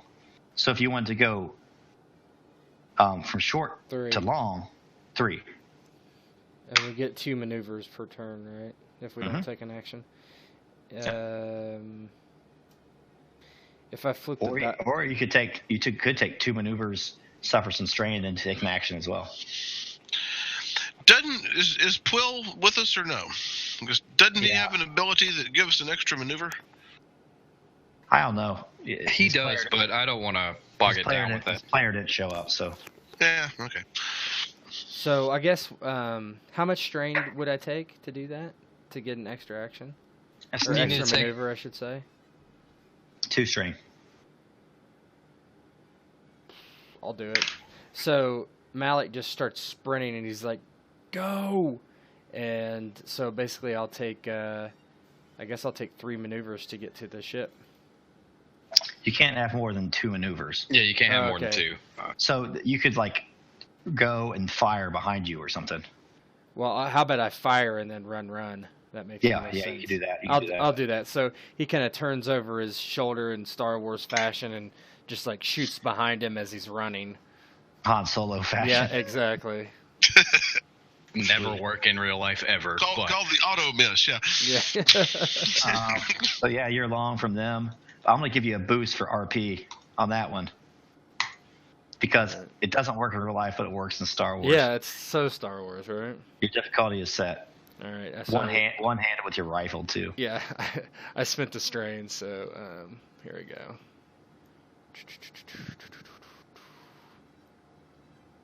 Oh, God. Seriously? So, you can pass some boosts, though, to people. So I have, that's 6 advantages. Yeah. I'll pass. Yeah, because you're... Yeah, because it bounces eye. I'll pass, how many advantages can I pass? You can pass boost to everybody. Okay, well, that's what I'll do then. So Malek turns to run. He's firing haphazardly, kind of suppressive fire. And for everybody else's next checks, they get boosts. Okay. Well, let's see. So the ship is only how far away from me? Is it? Well, for you, it's going to be 4. 4 maneuvers worth. How far can you jump with your force power? Up to medium range. Can you jump? No, I don't. Well, no, I can actually, because there's no committing, so I can roll, but I'd have to roll really good on my force die. Or just flip some light side and take some strain. Yeah, I could. Or you just feel the light side. Use dark tips, right? No, so Mox got thrown, right? Like he took some strain. He's he somewhere nearby me, or is he? He's back with everybody else. Yeah, I think. Let's see. So is Malek like at the ramp of the ship, basically, at this point, or is he? No, you're like actually in the picture. You're like out in the middle of the open. There's like explosions going on everywhere. You're like, run! How many stormtroopers are there? You've killed 1, so there's 7 now. Oh shit! Yeah, no, like she was just gonna move here to like give some protection to everybody else, and I thought I was heading toward the ship anyway. But since I'm not, I'm going to like throw myself at medium range or towards the ship this time. Okay. And that'll be for all that. Well, I'm going to spend a light side point to basically succeed on that. Because I fucked up. And yeah, no, I'll just throw myself at medium range and then I'll move once. So basically moved along. All right, so you're kind of even with Malek. It's like there's a moment where I like come flying over the people that are running and like do like a backflip over them and land right next to Malek. Like, God, you guys are slow. So as Malek breaks to run, like Lando, Finn, Rey, BB-8, the other droid, they just like are just like following him as Europa flips across the battlefield, just like whoosh, she can see below them all these other people just scurrying, and then she like lands in the sand, kind of in the 3-point stance, and the sand just bursts up and starts running. It's like, oh shit. Running. Tess and Moxon. Running with the herd. So you're going to do the 2 moves as well? Right.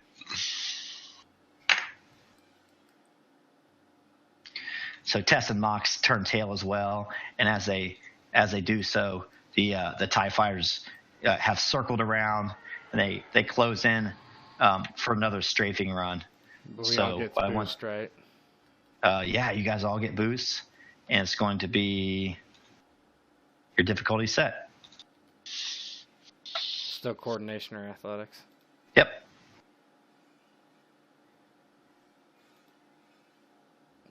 How the fuck?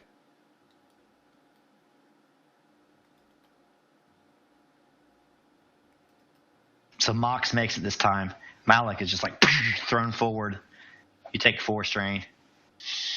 All right, I can't take another one. I'm at 1. And Europa. So what can I do with all my advantages? Everybody. So I guess you could do the same thing as last time. Might as well. Sometimes I feel like it's just easier to disregard stuff. Like, I don't know. Yeah. It makes it go faster for sure. Yeah. So you guys are like at extreme range from the stormtroopers, right? Yeah. Oh yeah, definitely. Like We're they'd long, have a hell of a- right? We were long when we started. Now we're long from where we started. So that's 6. We'd be 6 movements away. So they're just firing on you guys. So behind you, you hear blaster fire, flying over your head. It's starting to hit the ship in front of you. Lando points to this raggedy-looking ship. He goes, "That's the one! That's the one!" Great, another fucking piece of shit. Yeah, Malek's like, is this thing gonna get off the ground? He says, Lando's like, "I don't know. Depends if Plar kept his end of the bargain or not." And he holds up this like passcode things and starts tapping a bunch of buttons, and all the locks that were on the ship kind of fall away from it. And they're like kind of like parking boots or whatever. Mm-hmm. So they kind of like fall away from the sides and reveal this YT-1300 looking freighter. Malek runs up the ramp towards the cockpit. Yeah. So all of you guys kind of scurry on board. Yeah, Europa like stops at the top of the ramp to help everybody up there, and she's like, picks Mox up by the back of his scruff and runs up onto the ramp as he's like one of the last ones on. And I look at Rhea as she like made a comment about the Force earlier, and was like, "That what I just did is the Force, Ray." And get Ray like hustles on board with everybody else, and they kind of run through the passageways of the Falcon, and they like they know what this type of ship is. It's a very common ship, and like they start going to their stations. And Lando's like, "We got to get this thing going. And Ray's like, "That's the Force. Teach me to do that. She has no clue. And Malek, yes, Ray. Malek yells at Mox and R4. He's like, "Let's get this thing off the ground." She just Europa's like, not now, Ray. And she get to a gun, and you too, Finn. And then she runs off to herself like, "Malek, I'm off to a gun. Hopefully I'll hit something this time." She just runs off. All right, Lando obviously could help me fly this thing, or could fly it better than I could probably. Or yeah, Tess actually should be flying this thing. All right, Malek will run. He starts getting the engines warmed up and then runs to a gun. And Tess jumps into the pilot seat. So as you guys even like start to like you're already strafed, you can feel the armor of the ship just getting rocked by blaster fire, and Lando's like, "Come on, get it going!" And who's the pilot? Tess. So Tess hits ignition. This thing starts to careen back and forth, and then goes into the sky. And 2 TIE fighters are on your tail. The first one takes a shot, and so does the second one. But they both miss. And now the PCs are up. All right, well, Malek's going to... He gets in the... This is probably similar to the blind spots cannons, perhaps. Yep. Both of them. He sits down there and grabs the guns and just like wheels himself around and starts shooting at the nearest TIE fighter. You ready for me to roll? We should have. Well, I mean, we could have boost. It's up to you, but I guess I don't know that would make much sense though. Yep. And as you get down in this thing, you're like, "Whoa, this thing's upgraded." And you guys have an advanced targeting array on this one too. And I see like the Atari like squares. They're going. Yes, the Tess is Atari sliding and squares. singing. Here you go. Roll Ready? up. Oh. So you guys start to take off, and beneath you is the Nema outpost, and you see. You do not see Unkar Plaent because he's bleeding out in his shack. So he doesn't go, "That's my ship." He's bleeding out instead. He's probably dead. Got shivved. And as you go up, the first TIE fighter just explodes behind you, and a PC's up again. Yeah, I mean, I guess I'm the next one to shoot gunnery. This. Yep. Oh, okay. Well, that's weird. It won't. Oh, I know what it is. You have to enter in the character name. I'll do that later. Oh, for the ship. Yeah. But do you guys have the Falcon in the air? No, we do not. But I was just using the blind spot. It doesn't really matter. They should be the same. I was just using my gunnery skill. Yeah, I'm just going to right. use my gunnery skill. Just do that.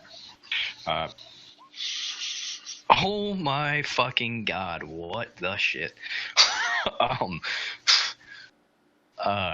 those boots. One from Malek, one from regular, and then I don't know where this third one came from. But just take off 2. He missed. Yeah. It doesn't matter. I don't know what I can do with that, but just Give them setbacks. I don't know. give them setbacks. Give a boost to someone. Just, They can upgrade it and do a setback. How's that sound? The difficulty. Yeah, sure. Why not? All right, and so Rob, Tess, and Mox is up. All right, Mox is just standing by and engineering for anything he can do there, and Tess is gonna punch it and try and get us out of here. Yeah, you can do you can put your shields to aft if you want. Yeah. Yeah, Mox could do that. So just do average mechanics. All right. Your difficulty is set. All right. Fail, but do advantage. We've been rolling either really good or really shitty. this Really session. bad, right? Yeah. So you don't. You just have We have all the fucking blue dye in the world, though, right now. Like, holy crap. Yeah. So I'm gonna give myself another setback. So the Falcon actually has some shield boosters on it, so they get 3 defense total. So they typically have 2 aft, 1 fore. So that's what what it has right now. So I'm gonna roll this thing. Have you made a character sheet for the Falcon? Yeah, let me give it to you guys actually.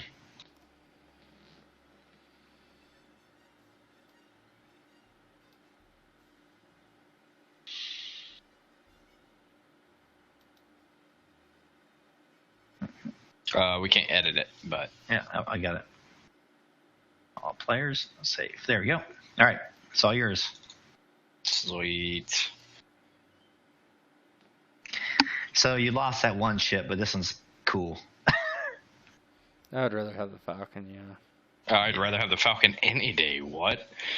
I figured. So let me set my difficulty. So it's that. You guys have 2 defense. And didn't you? Oh, I upgrade once, right? Upgrade and additional setback. Mm-hmm.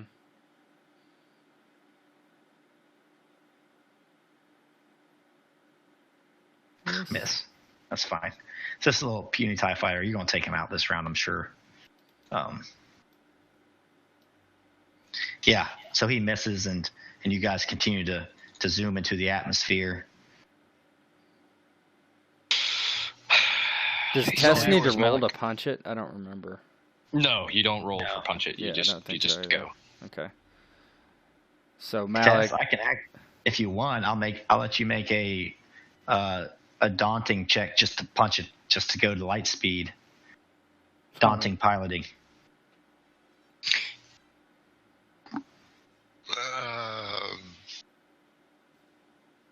I'm game. Sure, why not? If not that, though, you kind of stay low at your slow rate of speed. Oh, so the punch it wouldn't work.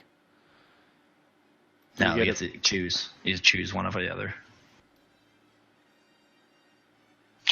We could fight this TIE fighter and get us a little bit of space combat. I mean, it's gonna die. Yeah, like, but there just might be more coming. That's the only thing. I say let her try it. We can flip a light side point. We can flip a light side point. She can get an advantage from all my fucking advantages. Yeah, you get a boost maybe. I don't know. So she can use force die maybe. I don't know. I think she has some stuff for piloting. Yeah, I'm sure. The enhanced power groups has a thing for piloting, yeah. So, flip a light side. And she's already using her force die for agility, so right. I think we're as good as it's going to get, guys. Okay. Sorry, I went ahead and upgraded you, so go ahead. Nice. We barely did it. There's a triumph there. Get us out of here, Spock.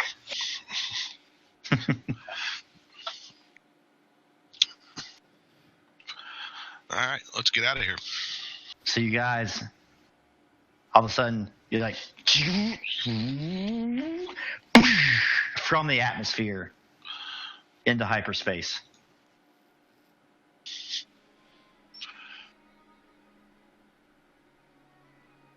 And Lando turns to Tess in the cockpit.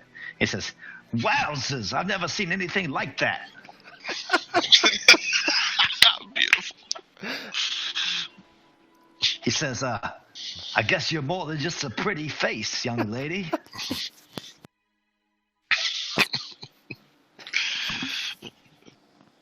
Tess winks at him and says, "Don't you forget it." So you guys are in hyperspace now. Oh my God, Lando! Look at him. Look at him! Oh my God! Oh Jesus Christ! Look at his face. Malek climbs down from the gun turret, and he's pretty impressed himself, and walks towards the cockpit, and he's like, "This ship definitely doesn't move like it looks."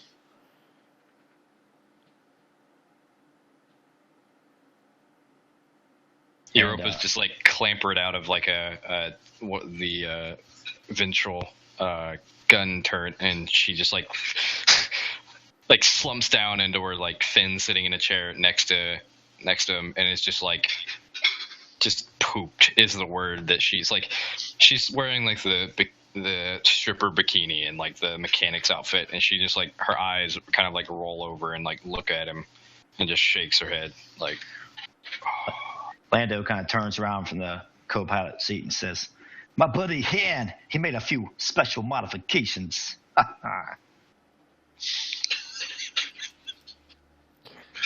And Malek nods, and he's like, "I'm going to go sit down now." He's also exhausted. There's just like a moment where like as you turn around, Europa just kind of like pats the chair next to her. Like, all right, I'll let everybody get their strain back. 100%. Right here. I'm way ahead of you.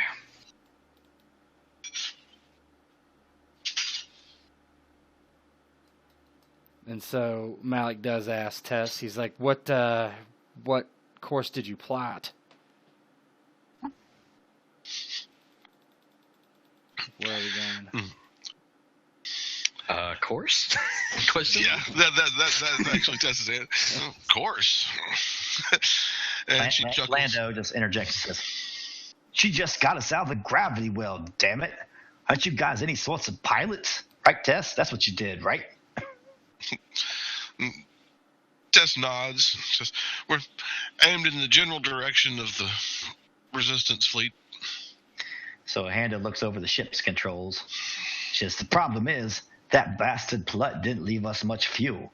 Cheapskate." Can you see the thing there on screen? Mm-hmm. Yep. He narrows his eyes. "But I know where we can refuel." He seems to hesitate. "It's odd, but I know a place. An old business partner of mine operates a trading post and cantina on a giant ice asteroid in the Bardota system. His name is Ron Baral. He sets the controls and places the ship on autopilot. I'm going to send a transmission out to Han.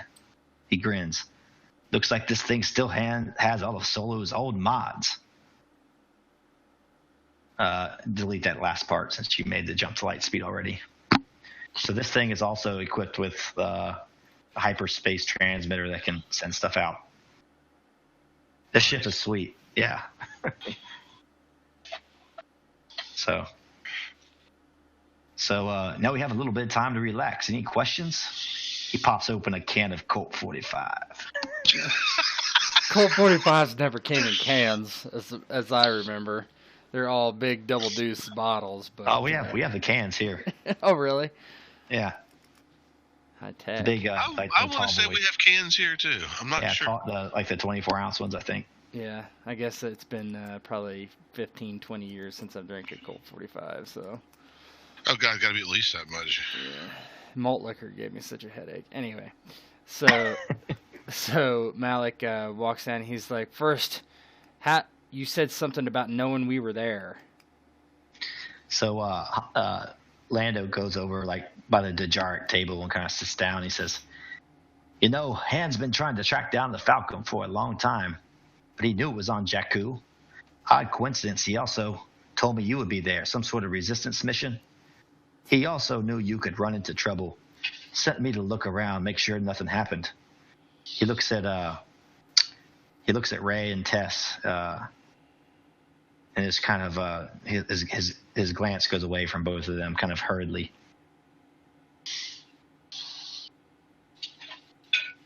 Yeah, Malek shrugs and he's like, "Yeah, one thing we're good at is getting into trouble."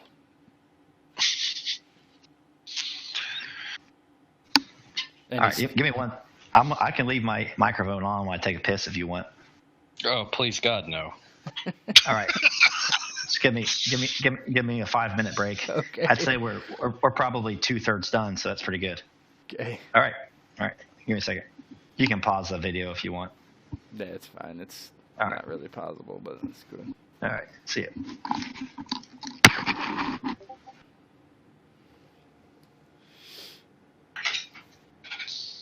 Oh, nice. High gravity. That's what they Yeah, call it. not sure why it double posted, but yeah. Instead of malt liquor, it's high gravity. Yeah, isn't that great? The only malt liquor I really ever had Mickey's was not too bad, I didn't think, but Yeah, I actually used to drink some Mickey's. yeah, I did too. And those little, I guess, grenades they used to call them. Yeah, little beer barrels or whatever they were supposed to be. Yeah. Yeah.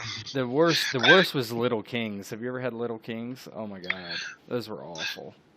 No, but I do have a good Mickey's story. Yeah, okay. They were sponsoring I don't remember if it was barbecue or chili or something, some kind of cook-off down here. And oh man, this is shit 20 plus years ago, I guess. And I was lit completely. And here's this fine chick walking by, and Mickey's was giving away all sorts of promotional stuff. And one of the things was a little green, like, pin on your shirt button that said, "Kiss me, I'm Irish, Mickey's Malt Liquor." Okay. And this girl had one pinned on the hip pocket of her blue jeans. Okay. And like I said, I was shit-faced. And so she stops and is talking to somebody. I walk up behind her, lean over, and kiss the button. Well, she turns around and slap just goes over the top of my head because I'm leaned over. She looks down at me, looks over her shoulder at her butt at the button, looks back at me and says, "You didn't." And I said, "Well, yeah, I did." And anyway, yeah, the rest is history. Yeah, that's funny. Nice. Nice. That's funny. So she actually tried to, like, turn around and smack you, but you weren't there? Yeah. She That's thought funny. somebody was goosing her, and so she spun around. Oh, but here's your head. I get it. All right. Gotcha. I'm back. Nice. That's a long leak. Remember to get your prostate examined. He could do it himself. Where did that come from? I just drinking a lot of water. You could be just like, yeah, I don't need to go to a doctor. I could just give myself a prostate exam. All right, so you guys are all kind of hanging out there in the in that region of the Falcon. Mm-hmm. So he kind of told you that story about why he was there on Jakku and stuff. So Malek's like, man, I wonder what those Jakku fighters are doing right now that we stranded. Lando's like, what? Jakku fighters? You stranded them? He just shrugs. Malek actually never saw those guys, so. Well, when we were left, they were like, setting up a volleyball net and shit. So. Yeah. They're in the sand with her. Hey, man, you got to enjoy your time on shore. Yeah, so BB-8 kind of rolls forward, and Ray's still on board. She's like, how did I get caught up in this? And BB-8 kind of projects that star map onto the wall, and Lando's like, oh, yeah, I heard about this. Don't know the details, but he says, care to fill me in? Well, when Ray asks how she got caught up in this, Mox tells her, just lucky, I guess. And Ray's like, in all seriousness, she says, I would say so. Malek's like, we can let you off at the nearest star system once we fuel up if you want, Ray. He's like, this is serious business, and he like looks kind of morose for a moment, and he's like, I don't think this is the place for a kid. Europa just kind of pipes up that, I'm not that old myself there. He looks at her and he's like, or looks at Europa and he's like, we can let you off too. Nobody should be here beyond there if you don't want to be here. Nah, I've got my own reasons for helping you rebels.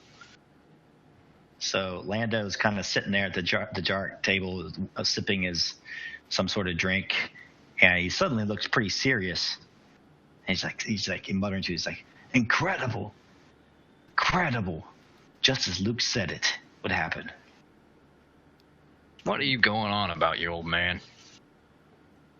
Lando, go ahead.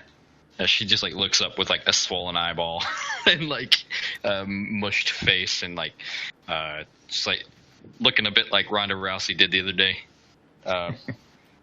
Just kind of beat up and all that other stuff. And she's sitting right next to Finn, who's probably just awkwardly quiet. Yeah, Finn's sitting there just kind of soaking in things and trying to flirt with Ray when he's able to do so. So Lando kind of gives the sip of his drink to Europa and says, have a sip of that. From the looks of you, you never had anything so fine. She just gives a cursory glance to Tess and is like, no, I haven't.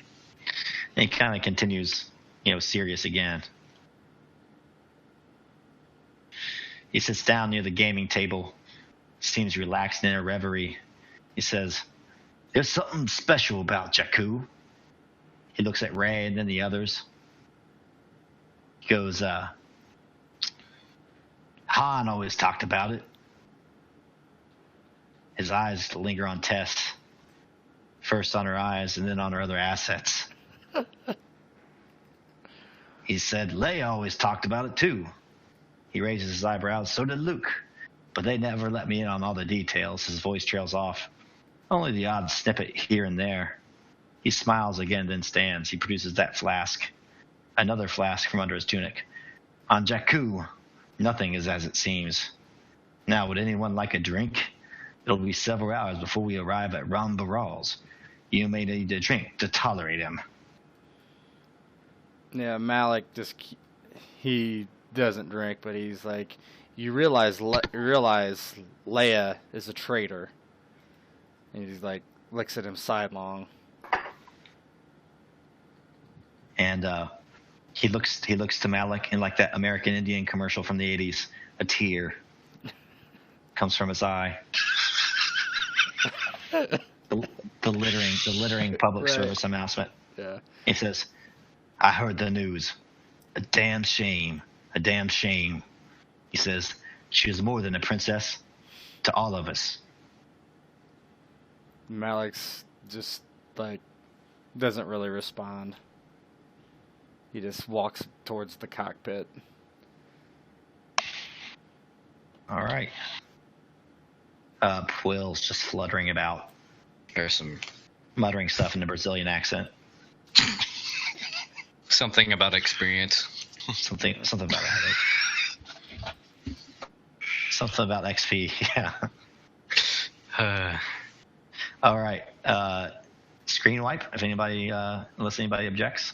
No, I'm good. No, there's like a moment where like Europa just kind of like she like looks at Finn and then she like lays down on that little couch thing there and then like puts her feet up on like his leg and he's just like too terrified to move. He just sits there.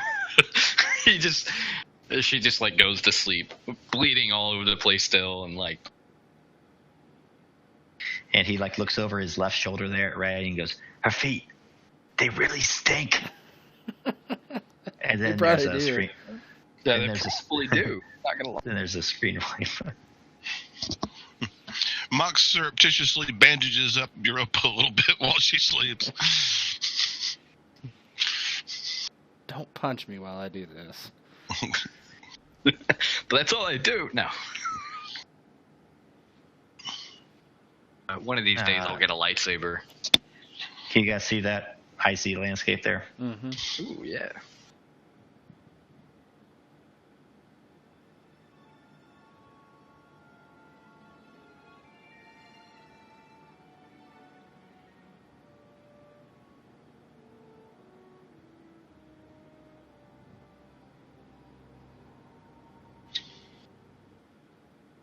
So as the Falcon comes out of hyperspace, one of the biggest asteroids you've ever seen looms before you. It's blue and white, and even hanging in that blackness, it looks extremely cold. "There it is," says Lando. "Let's head in. I'm sure my old buddy will fuel us up, and then we can be on our way." The ship heads into the atmosphere, and soon you can see the mountainous, white, and pristine terrain below. Eventually, you fly over a plain and see a large building carved into one of the many steep outcroppings. A voice prompts you to land, and the Falcon enters a shielded landing bay. A Trandoshan greets you at the bay.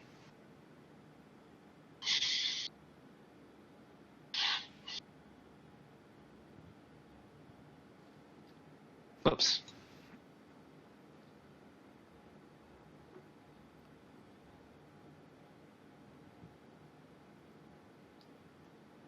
Can you see him then? Or I see the bar. Don't see the Trandoshan. No, I don't see him I either. don't see a Trandoshan. Set everything to the background. All the other stuff. I have so much shit layered on this one. Or send the Trandoshan to the token layer or whatever. Yeah, I'll just do this. Now can you see him? No. Mm-mm. That's probably because you're that. There you go. Now. Yep.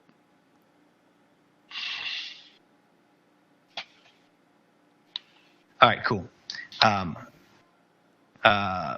Where was I? Trandoshan greets you in the bay. "Lando Calrissian, to what do I owe the pleasure?" He slaps his scaly knee. "Uncle Plut, his cheap no-good keister left us low on fuel. Have any to spare?" "For you, no problem. You helped me out of that Imperial camp back in the day. Remember? Besides, your old pal Solo just checked in. He's looking a little long in the tooth these days. Ha ha." So Lando starts to cautiously follow this guy into this landing bay. So Malek like whispers to Lando, and he's like, "This guy's friendly, very friendly." Lando says, "He always that way." He says, "Keep your eyes peeled, but he's never double-crossed me. And he's a Trandoshan." Malek nods, and he's like, "Yeah, he is."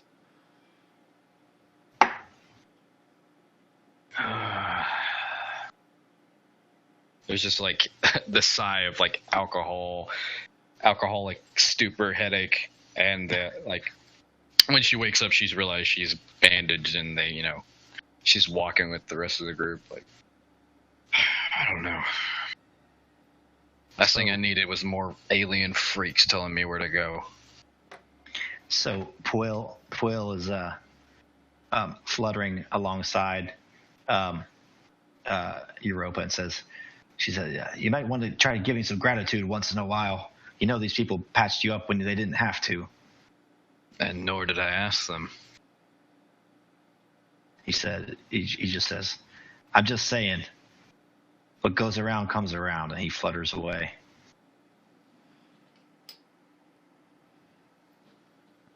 So Ray is kind of like bonded with Tess a little bit since she's the only other female there, kind of in the similar age range.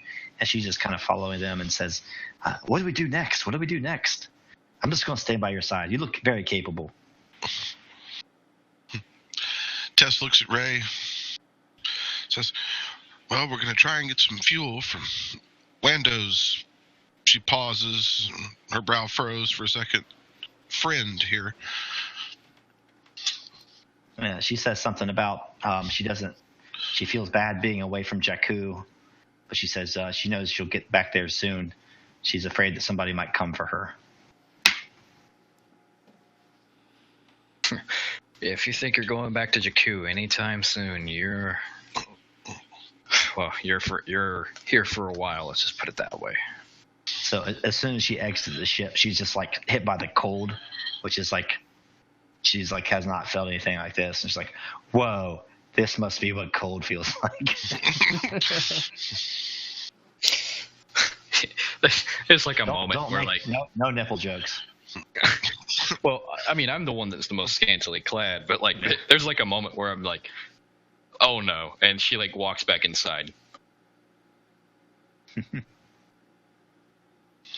She like zips up her mechanic suit, jumpsuit, and then like walks back out.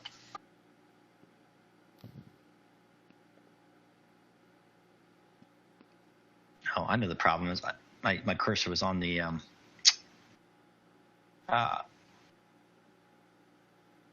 all right. What are you seeing right now? Still the bar. Trandoshan, the bar, and a background picture of snowy landscape. Oh, but we can okay, you see the bar. Okay. That's the problem. I wasn't supposed to trigger that bar yet, but it's all good. It's all good.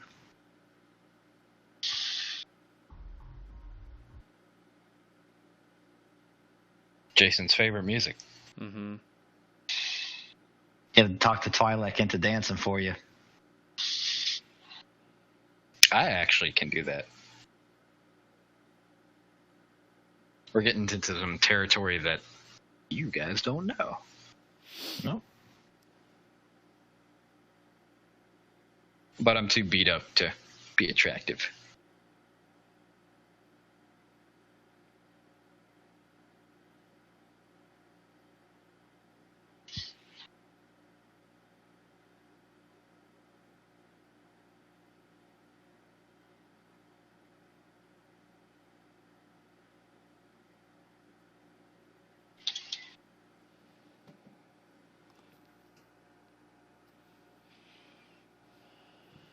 There we go. That better? I see Han. Mm-hmm. Han, Chewie. Okay. So as you enter Ron Baral's cantina, he walks in front of you. He shakes his hip as only a Trandoshan could. Thumping music, eh? He laughs. We do it right up here. Ha ha.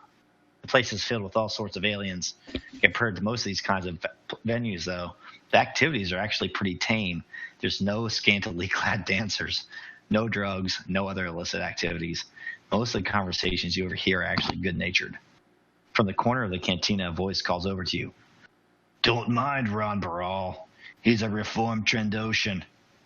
It's Han Solo and Chewie, his legs up on the table.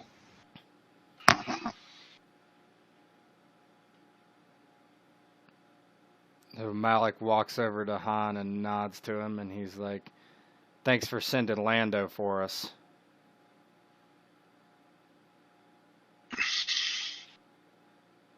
So this is the Han Solo I've heard so much about. Mox walks over and starts talking to Chewie. I can't remember. Have we met Chewbacca before? Yeah, he was with him before. Okay. So his legs are up on the temple, and he says, they're joking. Baral says, "You're a riffle scoundrel. Enjoy yourselves." Then he kind of takes off and leaves. Han looks at all you guys. His eyes go to Rey. She says, "Now, this is unexpected." He says, his hand instinctively goes to the bundle in front of him. He looks to Chewie. "Good thing we brought both of them, eh?" Chewie chortles. He goes, "Sit down," and he kicks out a stool to you guys. He says, "I have a lot to tell you guys. And unfortunately, we'll be very busy very soon.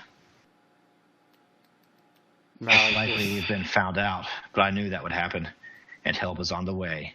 Lando looks authentically surprised. He says, "Han, my old buddy, are you kidding me? Out of the frying pan and into the fire." My God, this guy just needs like a pimp cane, and Lando just needs a pimp cane and like. He's already got the shoes with cage. goldfish in the heels. Yeah, I know, right? Like Malek So Han- sits down and just kind of puts his hand or his chin in his hand and just waits for Han to start talking.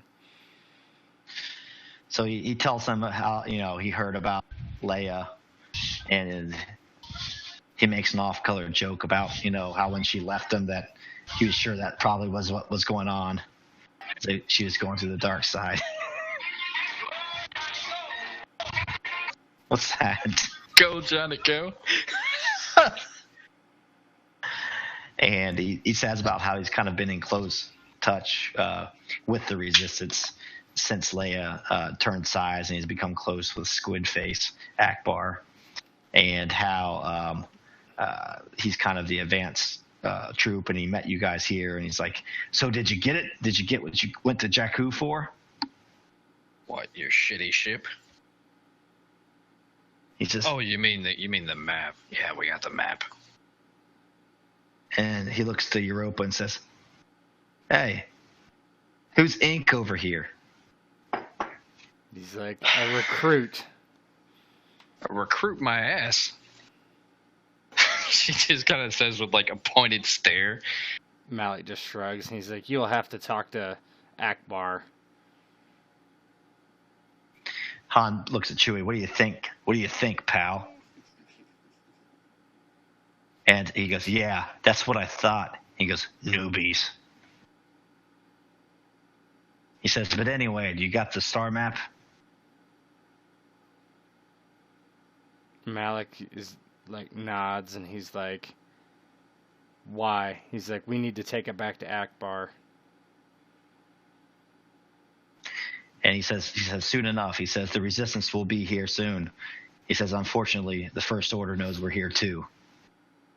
And he says, "We have a little bit of time, though." And he looks to Rey and kind of nods. And he looks to Tess and say, "Hey, who's the girl?"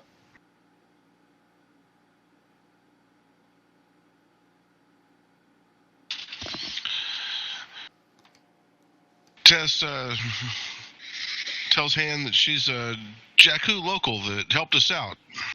She's a good kid. And Lando gives Han this like sideways glance, like, "Yeah, it's weird. I know she's here too." Like, he looks at her like, and then Han's like, kind of sighs, and he becomes very serious. He goes, "Listen," he says, he says, I need to tell you these things because it's important. We might not have much time. I mean, we probably have more time. I hope we do, but nothing's a given." He says, "Listen, I'm going to say this once because it still sounds like a lot of mumbo jumbo to me.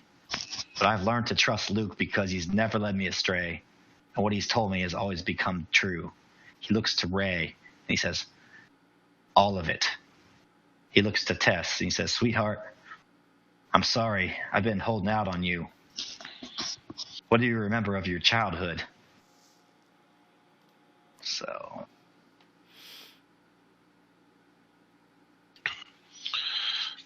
Tess's brow furrows. And handouts coming your way here. Some of the stuff we talked about already. Tess is the new Ray. Oh my god.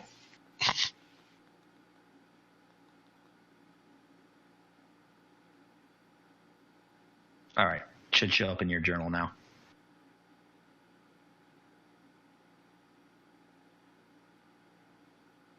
If it's available for us all, I don't see it. But if it's just No, just her.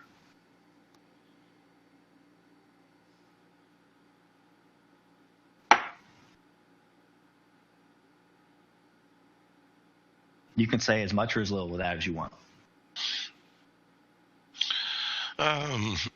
Well, Tess starts talking about memories of her father and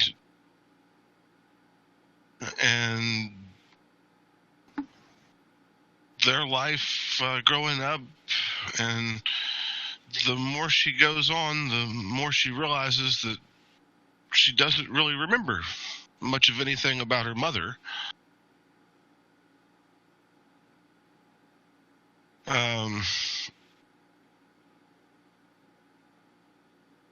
Han's like, yeah. He says, yeah, memories are fading things. You can't trust them, at least sometimes.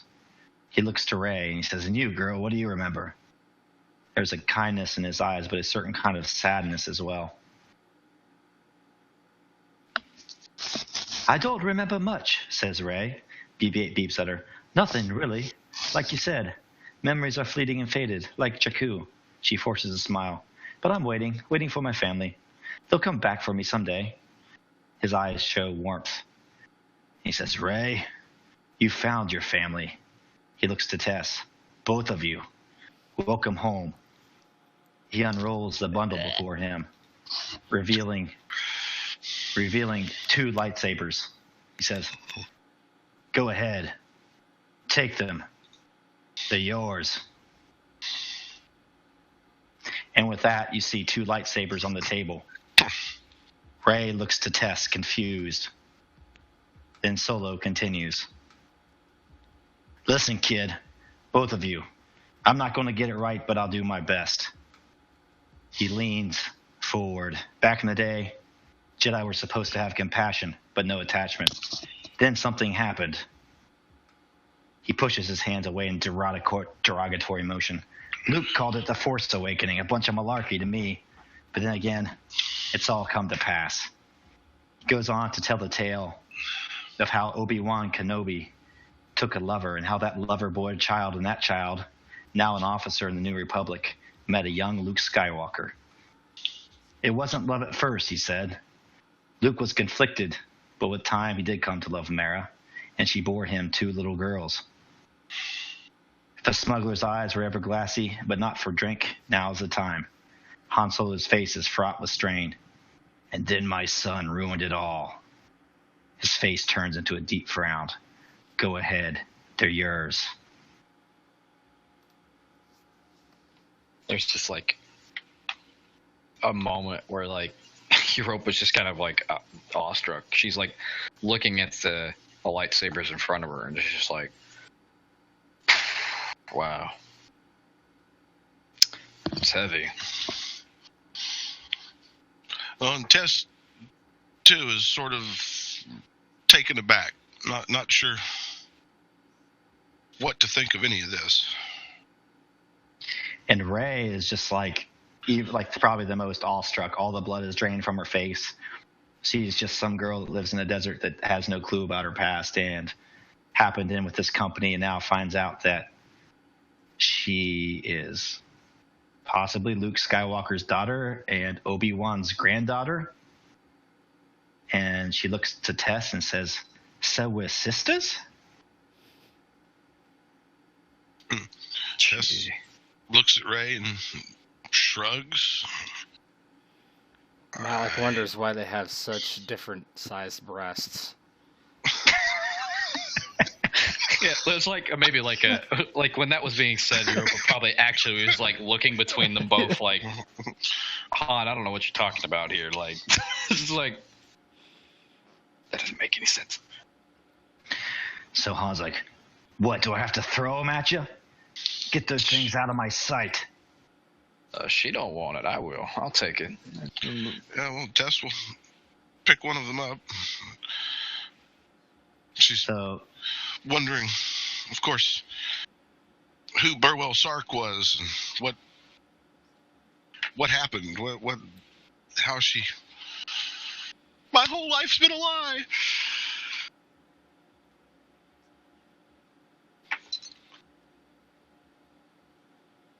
So as Ray picks up one of the lightsabers, she goes stiff. Her eyes go blank, as if she's in a different place. Tess, too, feels something coming over her like a wave. It's not an orgasm. Then she's somewhere else. Some other time, the past, the future. It's hard to tell. Down the rabbit hole they go.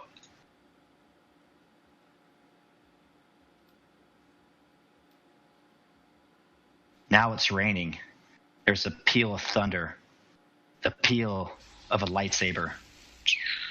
In the rain, black-clad figures can be seen, menacing and moving forward. Then there's a girl, abandoned, angry, screaming. A girl alone on a dune sea.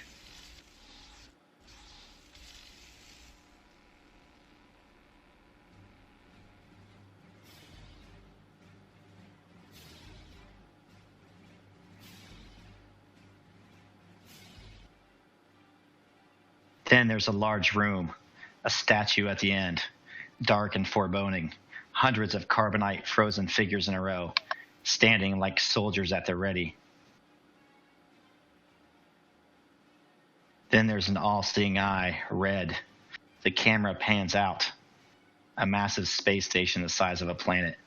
It rotates, fires. There are more screams. Finally, you find yourself in deep space.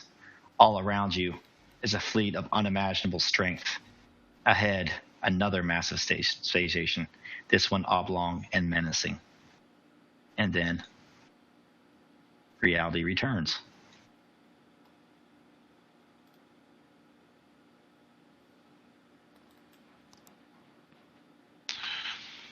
Tess slumps down in one of the seats at the table, rubs her head for a minute, looks at Ray. Did you see that? She said, I don't know. I don't understand any of it. And Han and Chewie just kind of look at each other like, that's right. A lot of mumbo jumbo. And Chewie goes,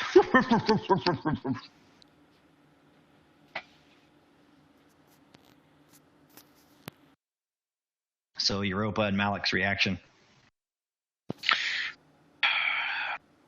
Well, for all I can see is like those two having gone off into, wherever the hell they just went off to, and they just got given lightsabers. Like, she's just kind of like, just all this is a little too coincidental for her. Like, it's one of those things where she's just like hyper skeptical, and there's probably a minute where she's like locked eyes with Malek. It's like, I don't know. I need some air. Holy shit. All this lovey-dovey shit. And she like stands up and walks off and comes back. Malek looks between the two girls and particularly looks at Ray, and he nods down to her lightsaber, and he's like, whatever the truth is, once you pick that up, your life is going to change, and maybe not for the better.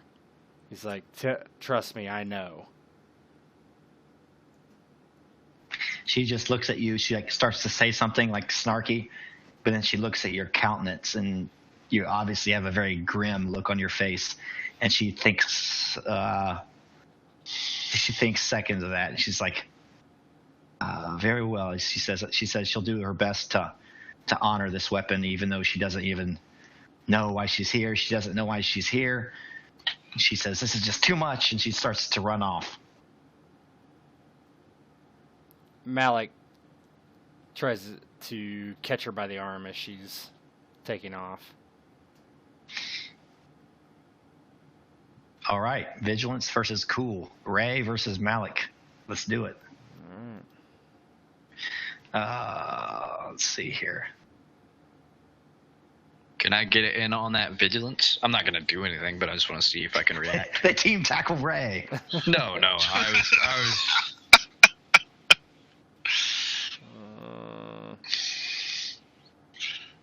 Where is it? Difficulty set. You're opposed.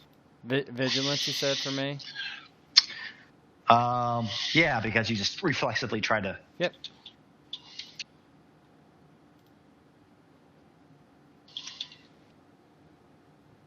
So she tries to get away, and you grab her little scrawny arm. She's like, "Get off of me! What are you doing?" He's like, "Don't run away." He, like, kind of pulls her back towards the seat, and he's like, "They say fear is the path to the dark side." And she turns to him and says, "What do you know? What's the dark side? He's like, this is all a bunch of rubbish. I'm tired of rubbish. I want to go back to the desert, back to my home." He's like, "If you want to go back to your home, we'll make sure someone takes you there. But don't go running off by yourself. It's dangerous. The First Order's coming. And if you are Luke Skywalker's daughter, they will want you. And you do not want to be captured by them." So she shrugs her arm off and says, "Unhand me, creep." No, I'm just kidding. That's fine. He unhands Vile her. rapscallion, Yeah. unhand me. Unhand me, you fool. Oh, God. He lets her go. Soon after Ray and Tess return to reality, they can hear the low whining of engines.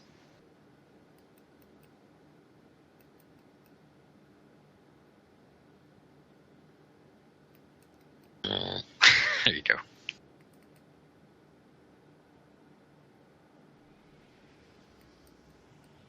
And there's a boom. "What did I tell you?" says Han Solo. He then produces his blaster from his hip. "We have company." He yells across the cantina to Ron Baral. He says, "Get to it," he commands. "Let these goons have it.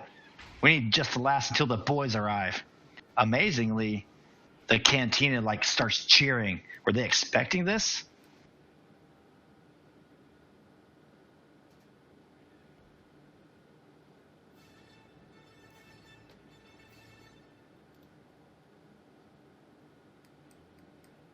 Looking outside through the establishment's sparse windows, you can see the air filled with TIE fighters. Explosions vibrate the ground. Prepare for battle. All right. So you guys,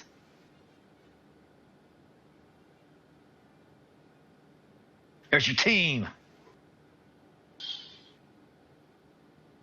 Is Kyrix here? No. So you guys look out the windows. There's ties going everywhere. There's a bunch of ground, not AT-ATs, but just those from the beginning in Jakku. All those things are starting to land ground troops and stuff. And obviously, Han and Ron Baral, this is a resistance stronghold, and they've been expecting this. They're trying to lure the First Order into a pitched battle here. And there's defenses, there's air defenses and ground defenses and all this stuff, and Han Solo starts to give orders and everything, and what are you guys doing? So is there any ship we can go pilot to go? I mean, where do they need us? I guess Malek goes over to Han and he's like, "Where do you need me?" It's essentially what he says to him. So Han there's these explosions, and snow is kind of falling from the corner, the top of this club, in Hoth, He's like, "There's defensive positions." He says, "We need somebody on the air defenses and the land defenses." He says, "Get them up and running." Air defenses being ships or anti-air guns? There's anti-air guns on the top of this building, And if you want to get to the ships, that'd be fine too. If somebody wants to be a pilot in this battle, that'd be fine. I could do that, or I mean, Tess can do that, or we both can do that. I can also go get in on the guns. That's fine by me. I mean, I can get to the guns before you could. Like, I just move faster than you, so I could get to the anti-aircraft guns. You could get to the ship. Well, there apparently are anti-ground guns as well. How many gunnery positions are there? So this is just going to be. So let me just explain a little bit about how the mass combat works. You guys have done it once before, and I am going to use Poyle's leadership in this. I expected him to be here, but he's not. But I'll give you the benefit of his leadership. So what happens is this battle is going to be kind of divided into 3 rounds. If you guys remember how that works, like each round will make a combat check that's a mass combat check that kind of outlines how the ebb and flow of the overall huge conflict is going, okay? Before each of those checks, I'm going to do like a little micro scene where you can influence that. For example, for this round, they're going to be these defensive positions. If you guys get to these things and arm them, there's going to be some sort of incentive to your mass combat. There's also going to be a leadership check, lead under pressure. You're going to have to make a hard leadership check. The setback. If you get only one of these, you're going to get a boost on your next combat round, right? If you get both of them, you're going to get a boost, and the level of combatants you bring to the mass combat increases. So your ability will actually increase. You add a green die onto that. Does that make sense? Yeah, I think so. It's pretty much like what you guys did on that like Battle of Zelnak Prime. I think you guys liked it a bit. So I'm gonna. Yeah, Malek can go. He'll get on into one of the guns. Doesn't matter which. Yeah, so people start radioing down from these guns and say, "We're up on the anti-aircraft guns." He says, "There's ties everywhere." He says, "There's only one thing wrong." He says, "The permafrost. It's made them inoperable. We need a mechanic up here stat." Well, hearing that, Mox scurries to try and help. Could I just like pick Mox up and put him on my shoulder and just jump? Go there. Boom. You get there fast, and he gets a boost to his check. So hard mechanics plus a setback, Mox. All right. You're setting the difficulty, I assume? Yeah. Let me do it. Yep. Called you set. He should get a So boost too. Oh yeah, well. Well, I might just get rid of that threat. That's the only reason I say it. Blank. So Mox gets up there and like he like it's this scurrying little thing. He blends in with the snow. He's like a shadow. He's going in and out all these guns, and he's like breaking the frost of them and like messing around with their machinery. And all of a sudden, like all these troops on the top start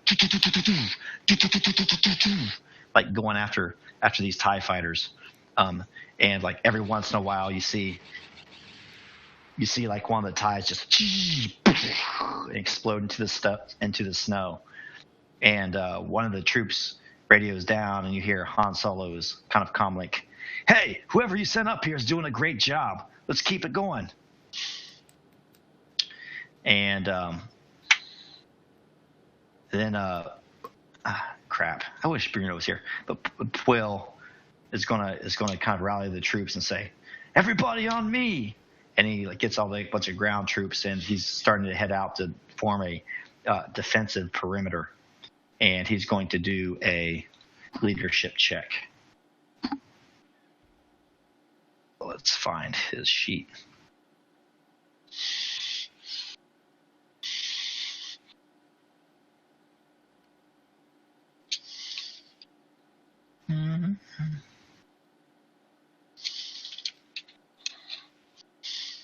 Oh, wow. That's a decent roll. Yeah, that's good. Well, there's no difficulty set. That helps. Let me do this. All right, let's do that again.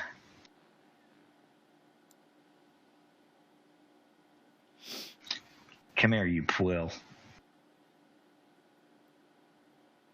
What's a quill?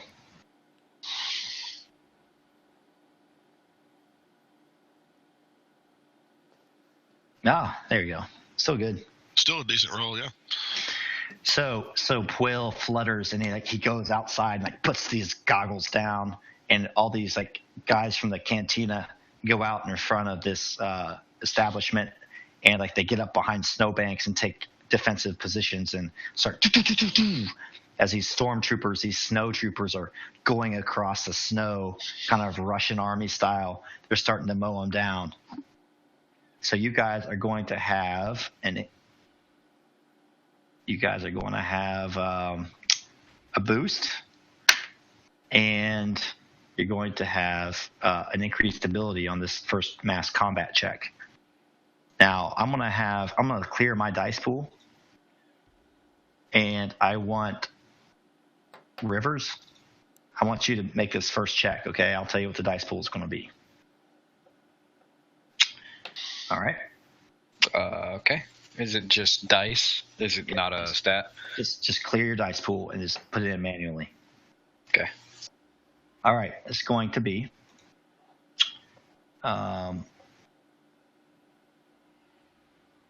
it's going to be 2 reds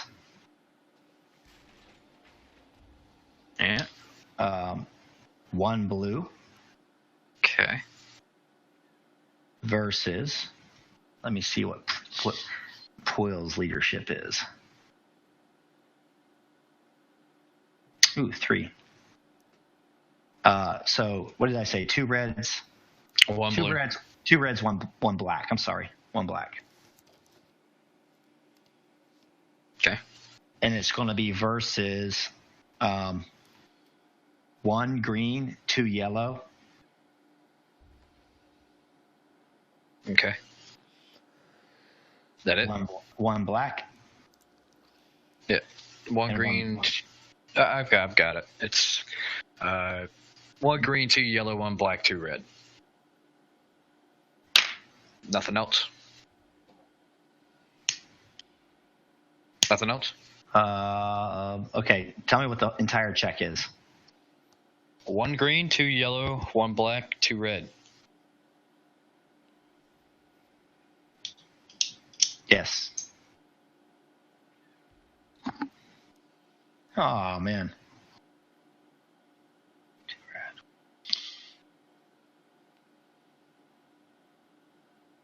I think you're supposed to have a boost die in there. I thought he was supposed. Yeah, I thought he was supposed to have a boost. Yeah. So just roll the boost die and see. If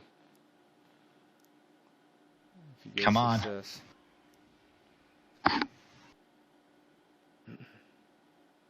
No. Nope. So fail, but advantage. Give boost to us next time. Okay. So I want you to write down that dice pool you just did. I've got it. Yeah, it'll be on the screen, so that's fine. So despite your best tries, like the TIE fighters are strafing the building. Boom. Every once in a while, there's like big snow explosion out front, and all of your troopers go, "Rah!" And they fly into the air, and many of them die. And in the distance, you see more and more troop transports starting to land. You see some shuttles on the horizon making their way. There's still no signs of the resistance. Han is like, come on, guys, where are you? And Landa goes, I thought I was the gambler.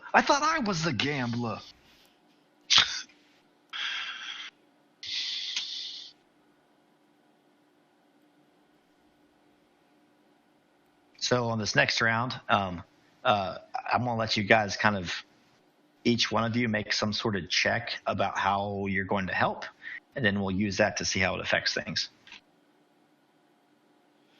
Okay, well, Malek's going to run to probably a surface-to-surface gun and starts aiming at the troop transports as they land. Like basically Omaha Beach style, they open up and he just fires into the transport as it opens. Yeah, so Malek dashes out front across the battlefield, and like there's the land guns, and he like hops in it and like sits down, and he's like a bunch of snow there, and he just wipes it off, and he gets it, and he's like, he feels a really cold steel on his hands as he reaches down and guns up this thing. All right, cool. Make a hard gunnery check with the setback. You want me to set the difficulty, or are you setting the difficulty? Yeah, I'll do it. And I'm going to use a dark side point to upgrade that once. Okay. Fire. Fire when ready. Success. So you take out a couple of these transports across the snow. You can see these stormtroopers like come out of this thing, and like they're on fire. They fall down to the snow, and there's steam coming off their armor. So what's Europa going to do?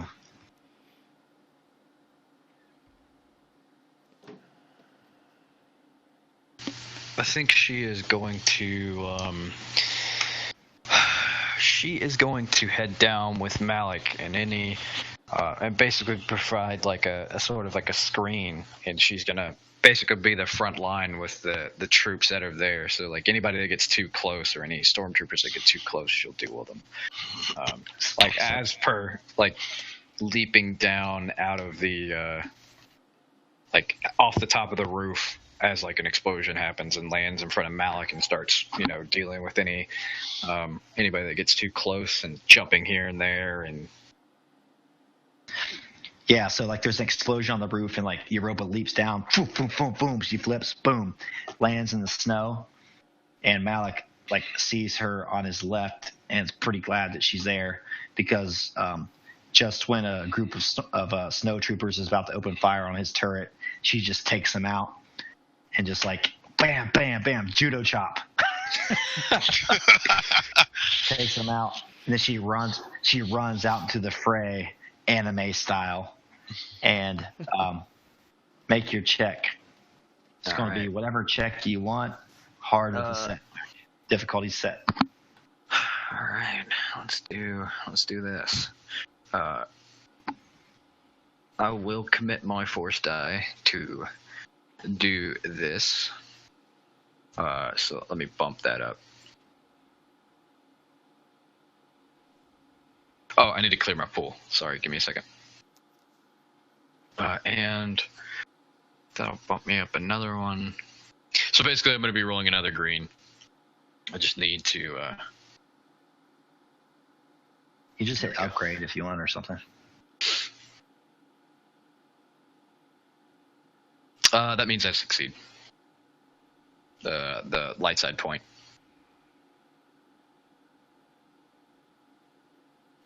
I think. Yeah. Well, there's 2 failures, right? Yeah, they would cancel themselves out, which would be a fail still, with a bunch of advantage. Yeah. Mm-hmm. Well, I will set back an enemy's roll if they make any, and with the other 3 advantage, because it's only 2 for a setback. Yeah, I'll just give a blue die to the next person, and then a setback to the enemy. Cool. So Europa goes out there, and she starts just like judo chopping all these people.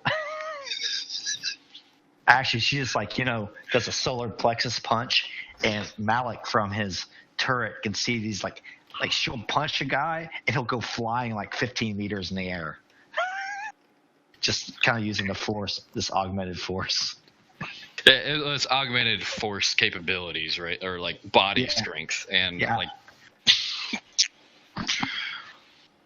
But eventually, But eventually, like they're closing in a Russian army style. Like I said, there's red blaster bolts going everywhere. She's flip flopping around, and she just kind of has to fall back a little bit.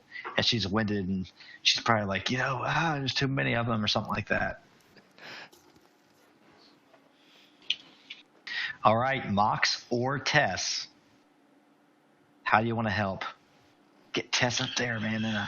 Yep, Tess looks at BB-8 and says, "Come with me," and runs to where some guys are getting into a ragtag assortment of fighters, and boom, jumps into one of them. Done. And so you got to get 2 out of 3 to get a bonus on this round. So it's all up to you, man. All right. You could flip a die. I think it's probably time to start using these things. We can do that too. So you can make any sort of piloty, fightery check, whatever you want, whether it's piloting or gunnery or whatever is best for you, and the difficulty is set. All right. And you're going to upgrade it once. Remember that. Do you want to upgrade it or want me to? I'll just do it. I'll do it. Your upgrade's done. All right. Oh! Sweet. Nice. The Force is with her after she got her lightsaber. Yeah, man, this is sweet. So you,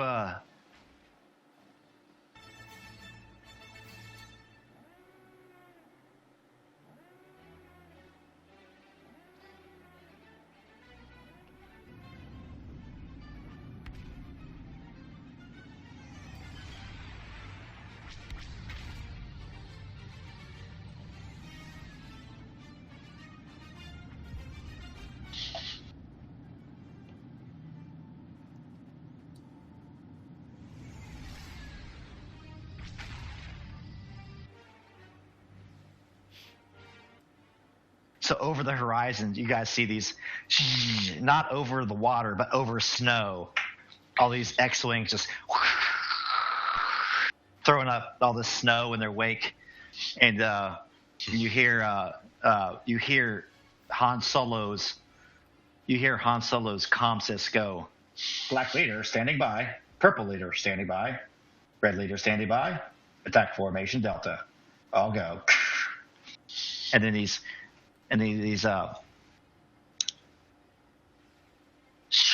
all these X-wings come in, and now there's this huge battle overhead. In front of this place, there's this like hostile infantry engagement going on, and you guys are going to get some bonuses to your next round. What do you think? Nice job, Tess. Triumph is nice. Yeah, so I'm trying to figure out what I'm gonna do with this Triumph. So this next one, all right. So I'm gonna upgrade leadership once. So, Rivers, do you want to roll again? Yeah, I'll do that test thing again. All right. I'll tell you what your pool's gonna be. I only need to know the extra modifiers. I know what the base stuff is. Okay, so let's see. You were 2 yellows, 1 green last time, right? Yeah. Yes. 1 purple and 2 reds, or 1 black, 2 purple. 2 reds. Excuse me. Right. So what you're going to do? Let me bring this down. So it's the enemy pool is going to be the same. Okay. 2 reds, a black, right? Mm-hmm.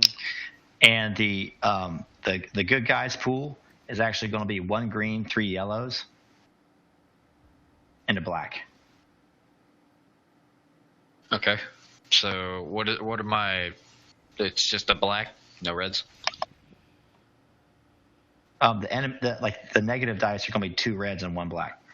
Okay, but you just said 1 black. That's it. So it's going to be. Let me just. So 2 blacks total. So 2 reds, 2 blacks. 2 reds, 2 blacks, 3 yellows, and a green. Well, I'm going to do that so I can upgrade.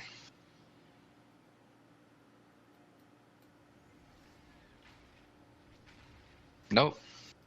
Oh God. Oh man, it's awful. So there isn't anything I can do about that. Like, There's nothing you can do. Hey, the Force is with you sometimes, and other times it's not. All right, so what happens? This giant battle's going on, and you have the X-wings coming in, you have the TIE fighters going on, everybody's fighting, and suddenly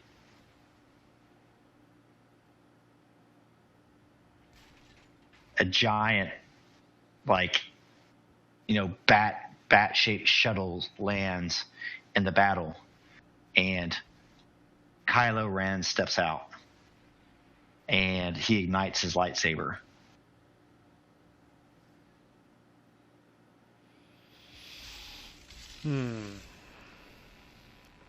And Quill fails a leadership check and retreats. And the good guys lose their leadership bonus from now on.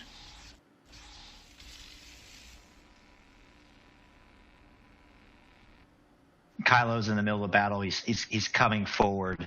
There's blaster bolts headed his way. He just holds out his hand. They seem to stop, and he pushes his left hand towards the snow, and the blaster bolt just is redirected away from him.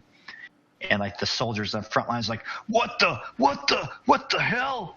And then every once in a while, one of them just is lifted into the air, and just their neck breaks, and just this is just end of Rogue One type stuff as he's stormed across the battlefield. At this point, another shuttle on the other side of the snowy field lands, and out of it walks a very diminutive Kyrix Tib.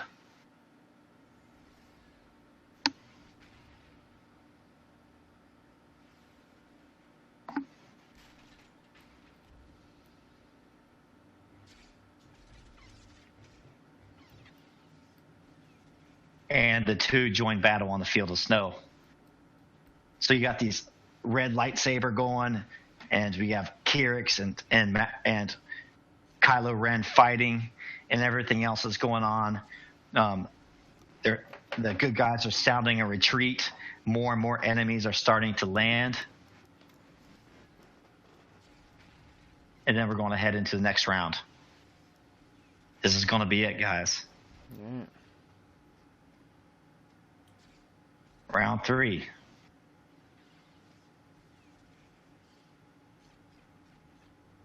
All right. So where's Tess at? She's up in the air, right? Right. Mm-hmm. Okay. So at this point, a bunch of special forces snow troopers bust into the cantina, and they start heading in Rey's direction. And on their comm systems, get the girl, and there's a description of Rey, and the stormtrooper's target acquired. Here we go. So do we hear this? If you're inside, you hear it. Well, I wasn't a cannon. Do we get pushed back where I'm fleeing inside? Yeah, that'd be cool. Okay. So once he hears that, he's on his way to where Rey is. Or was, at least. All right.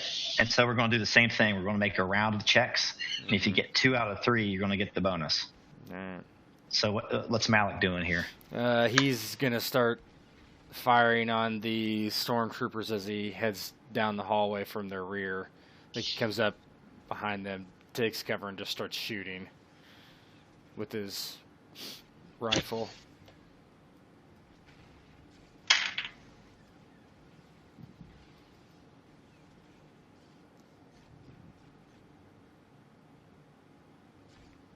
All right, I'm gonna use the dark side and upgrade that. So do your check against the difficulty that's set. I'm gonna upgrade. I don't know. Can I upgrade when I have 5 yellows? Can I upgrade? Is that even possible? You can always upgrade. You get another green. You'll get another green for Destiny. Well, So I'll definitely do that then. Hold on. did you flip it? Not yet. There we go. All right, you're upgraded and your difficulty is set. All right, here we go. Oh man. So you go in there. You guys are pushed back. I'm gonna turn down the master volume on this. There we go. So you guys are pushed back into this establishment. There's like snow coming down everywhere. Some of the ceiling's starting to cave in, and as you're pushed back, you see these special special forces guy. They're closing on Ray, and Malek just wheels about and just like bam, bam, bam, bam, takes them all out. And Ray's sitting there like with all these dead troopers around her. He says, "Nice shot." All right, Malek. Check. Malek reaches down to her and he says, "Come with me if you want to live." Come with me if you want to live. Come with me if you want to live. I got an offer you can't refuse. All right, what else we got going on? Well, Mox will run to the building's systems and start trying to close doors and blast doors and whatever he can to slow down the approaching troopers. Nice. All right. I'm going to use my dark side point again. Just keep flipping And your it. difficulty's set. You want to flip it? Might as well. You guys are sensing a finale. All right. You're upgraded in as well. So, all right, make your roll.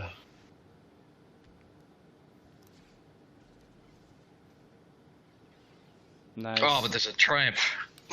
Fail. So Mox is trying to shut these things. There's and a it's triumph just, though. I know, but there's too much stuff going on. So he doesn't get them shut. But what do you want to use that triumph for? Maybe turn on the energy, because the way you land in here is the plasma shield. So like, maybe turn that on. I don't know.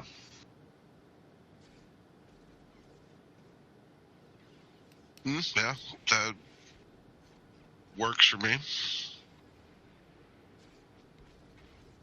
So what do you want to do now? Sorry. Yeah, I didn't quite understand that either. Oh, the plasma shield might, because there isn't really much you could do, but the plasma shield might hinder them for a little bit longer, and might be able to get people on the ships and leave. Like keep them from like entering the actual base or whatever. With like troop transports, because they've clearly won the field. Like, if they landed troops in the bay itself, it could. Well, we still have one more mass combat to go.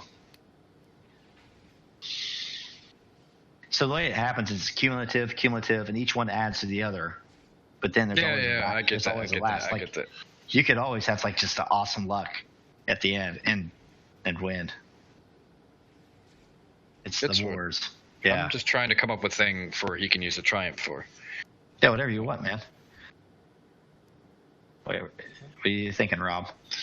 Well, Mox likes to make things explode. Maybe he discovers he can't close the doors, so he overloads some power conduits next to the troopers or something. That's a Mox thing to do. Since like All right. feedback or something.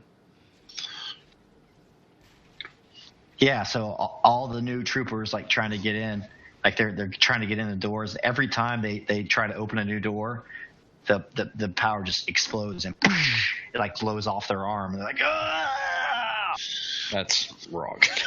So you guys are kind of like falling back into this main area, with protecting Gray and everybody else, and troopers are entering, but much fewer, thanks to Mox's overload of the system. And to remind me, Mox, I'm going to give you a boost on the next mass combat. Okay. Sound good? Just No, remind me. I've already got that figured out. I've got it written down. Yep, got that. A boost die. All right. So again, it's up to Europa. 2 out of 3. You got 2 out of 3. Well, I haven't decided if I was going to do anything. I think I am going to. So is it like? Since we've lost the main combat, I think Europa has let Malek run off to go deal with the troopers, and she is going to. None shall pass for this setting. So she'll like go down into like a main causeway and start causing havoc amongst a group of troopers that are coming in. So like Malek ran in and then more troopers were coming in behind him, and she's causing like a disruption there just for as long as possible. Sweet. So what check do you want to make? Another brawl. That's kind of what I do. And I'm using my dark side. Yeah, no, I'm not worried about it. All right, your difficulty is set. Well, if it's anything like my luck has been this whole day, then yeah.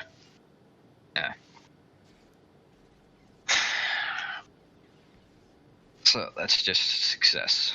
There you go, mate. Yeah.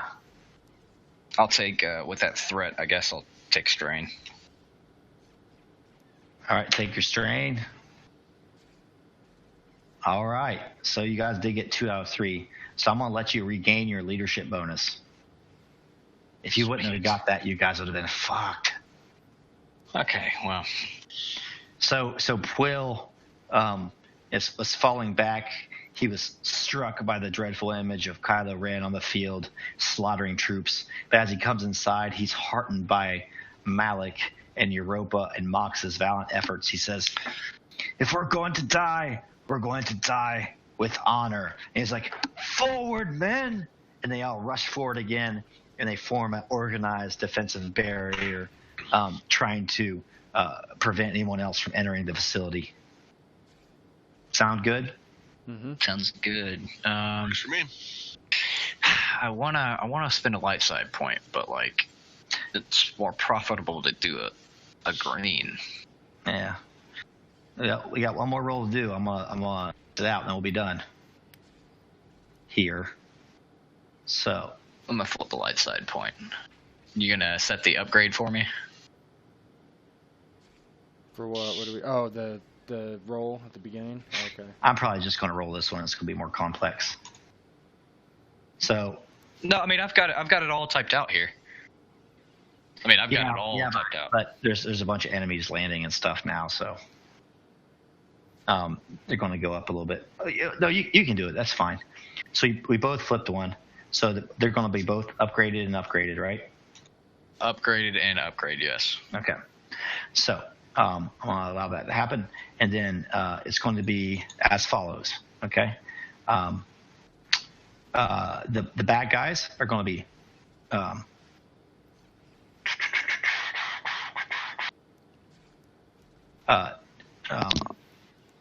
I'm just going to call out dice, okay?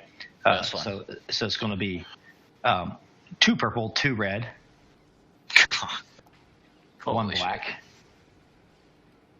Yeah. Versus your boost die, Yeah. another black. Uh-huh. So 2 blacks total. Uh-huh. And then I think you were at 4 green. You lost your leadership. Now you have it back. So it's going to be 1 green and 3 yellows. Do you have the upgrade set? I have the upgrade set. Oh no! There are way too many dice, man. Like way too many for him to succeed.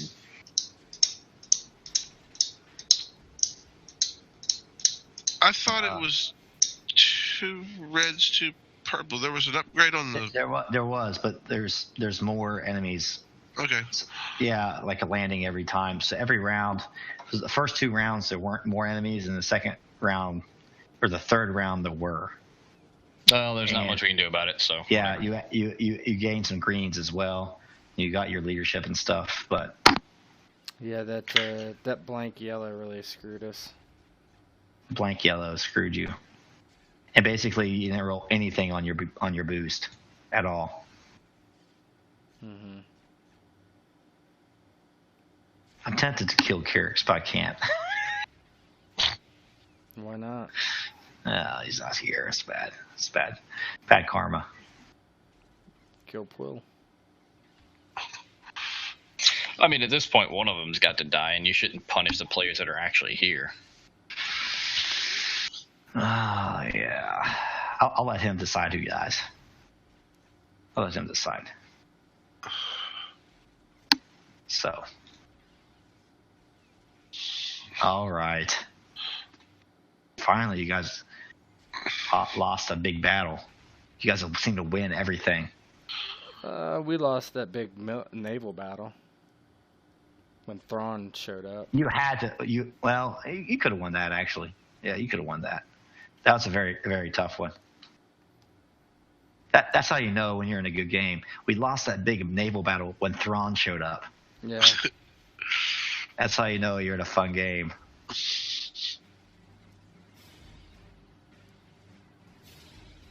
So at this point, like more and more troops start to filter into the base. You guys do what you can to hold them off.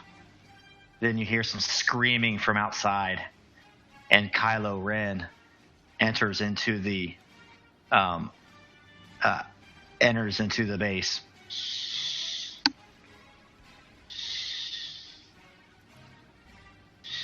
Malek tries to get Rey and everybody else to the Falcon, or ships that we can get out on. He takes his red lightsaber and points. He's like, "The girl, get her!" And then suddenly, like there's so many special forces guys, they're able to capture Rey, and suppressive fire is so much that the rest of you're able to get to the Falcon, but that's all you can do. And you see her getting kind of dragged away. Help me! Help me! She tries to even like bring up that lightsaber, and Kylo just reaches out his hand, and that lightsaber that she was given just it goes into his hand. And at this point, you guys are utterly defeated. Overhead, you can see in the cloudy sky, there's a bunch of capital ships that arrive. And there's like first order ships. There's actually resistance ships doing battle. And you know you have to get out of there or it's going to be certain death. So Han Solo, even, the gambler himself, he puts his hand on Malek's shoulder and says, "We'll get her back. We'll get her back. We have what matters." And BB-8 kind of beeps and says, come on. And everybody, I'm guessing, is heading to the Falcon. Mm-hmm. Tess is in the air in a fighter, I'm guessing. Right, and she will cover the Falcon's escape. Yeah. Yep. The Falcon's heading up and is rising through the atmosphere. The Falcon does like corkscrews. And you guys are on the cannons. There's ties going everywhere. You fly into the sky. You start to break through the atmosphere. There's ties going everywhere. You fire your cannons. Luke is in there. You know, he just kind of almost collapses at the Jarek table, and Chewie's over him, and BB-8's kind of squealing, and even Finn is there saying, I can't believe it, God. And as you go into space, you see this like giant space battle happening, and you hear Admiral Akbar's voice over the comm system. He says, mission accomplished, now get out of here. Obviously all he cares about is the star map, He doesn't know about Ray and everything else. And he transmits the Falcons the coordinates to the deep space rendezvous of the Resistance. Any RP going on here? There's just a moment where like Europa's probably just like punching at the wall. Europa's like hitting the wall with her force augmented fist, and Chewie's just pissed that he's messing up. I'm gonna have to fix He's that. He's like, "Brah, brah." Yeah, fuck you too, you shag carpet. And he kind of shoves her, and she probably shoves him, and there's fur going everywhere. What's Tess doing? Tess is the hero here. What's she doing? Quick! Has a distant look on her face as she's rendezvousing the fighter with the Falcon. That's where we leave And Tess. they fall in side by side. Yeah.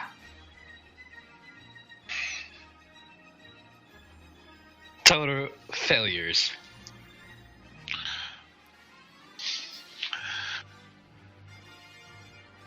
All right. That's a good session. Yeah, good one.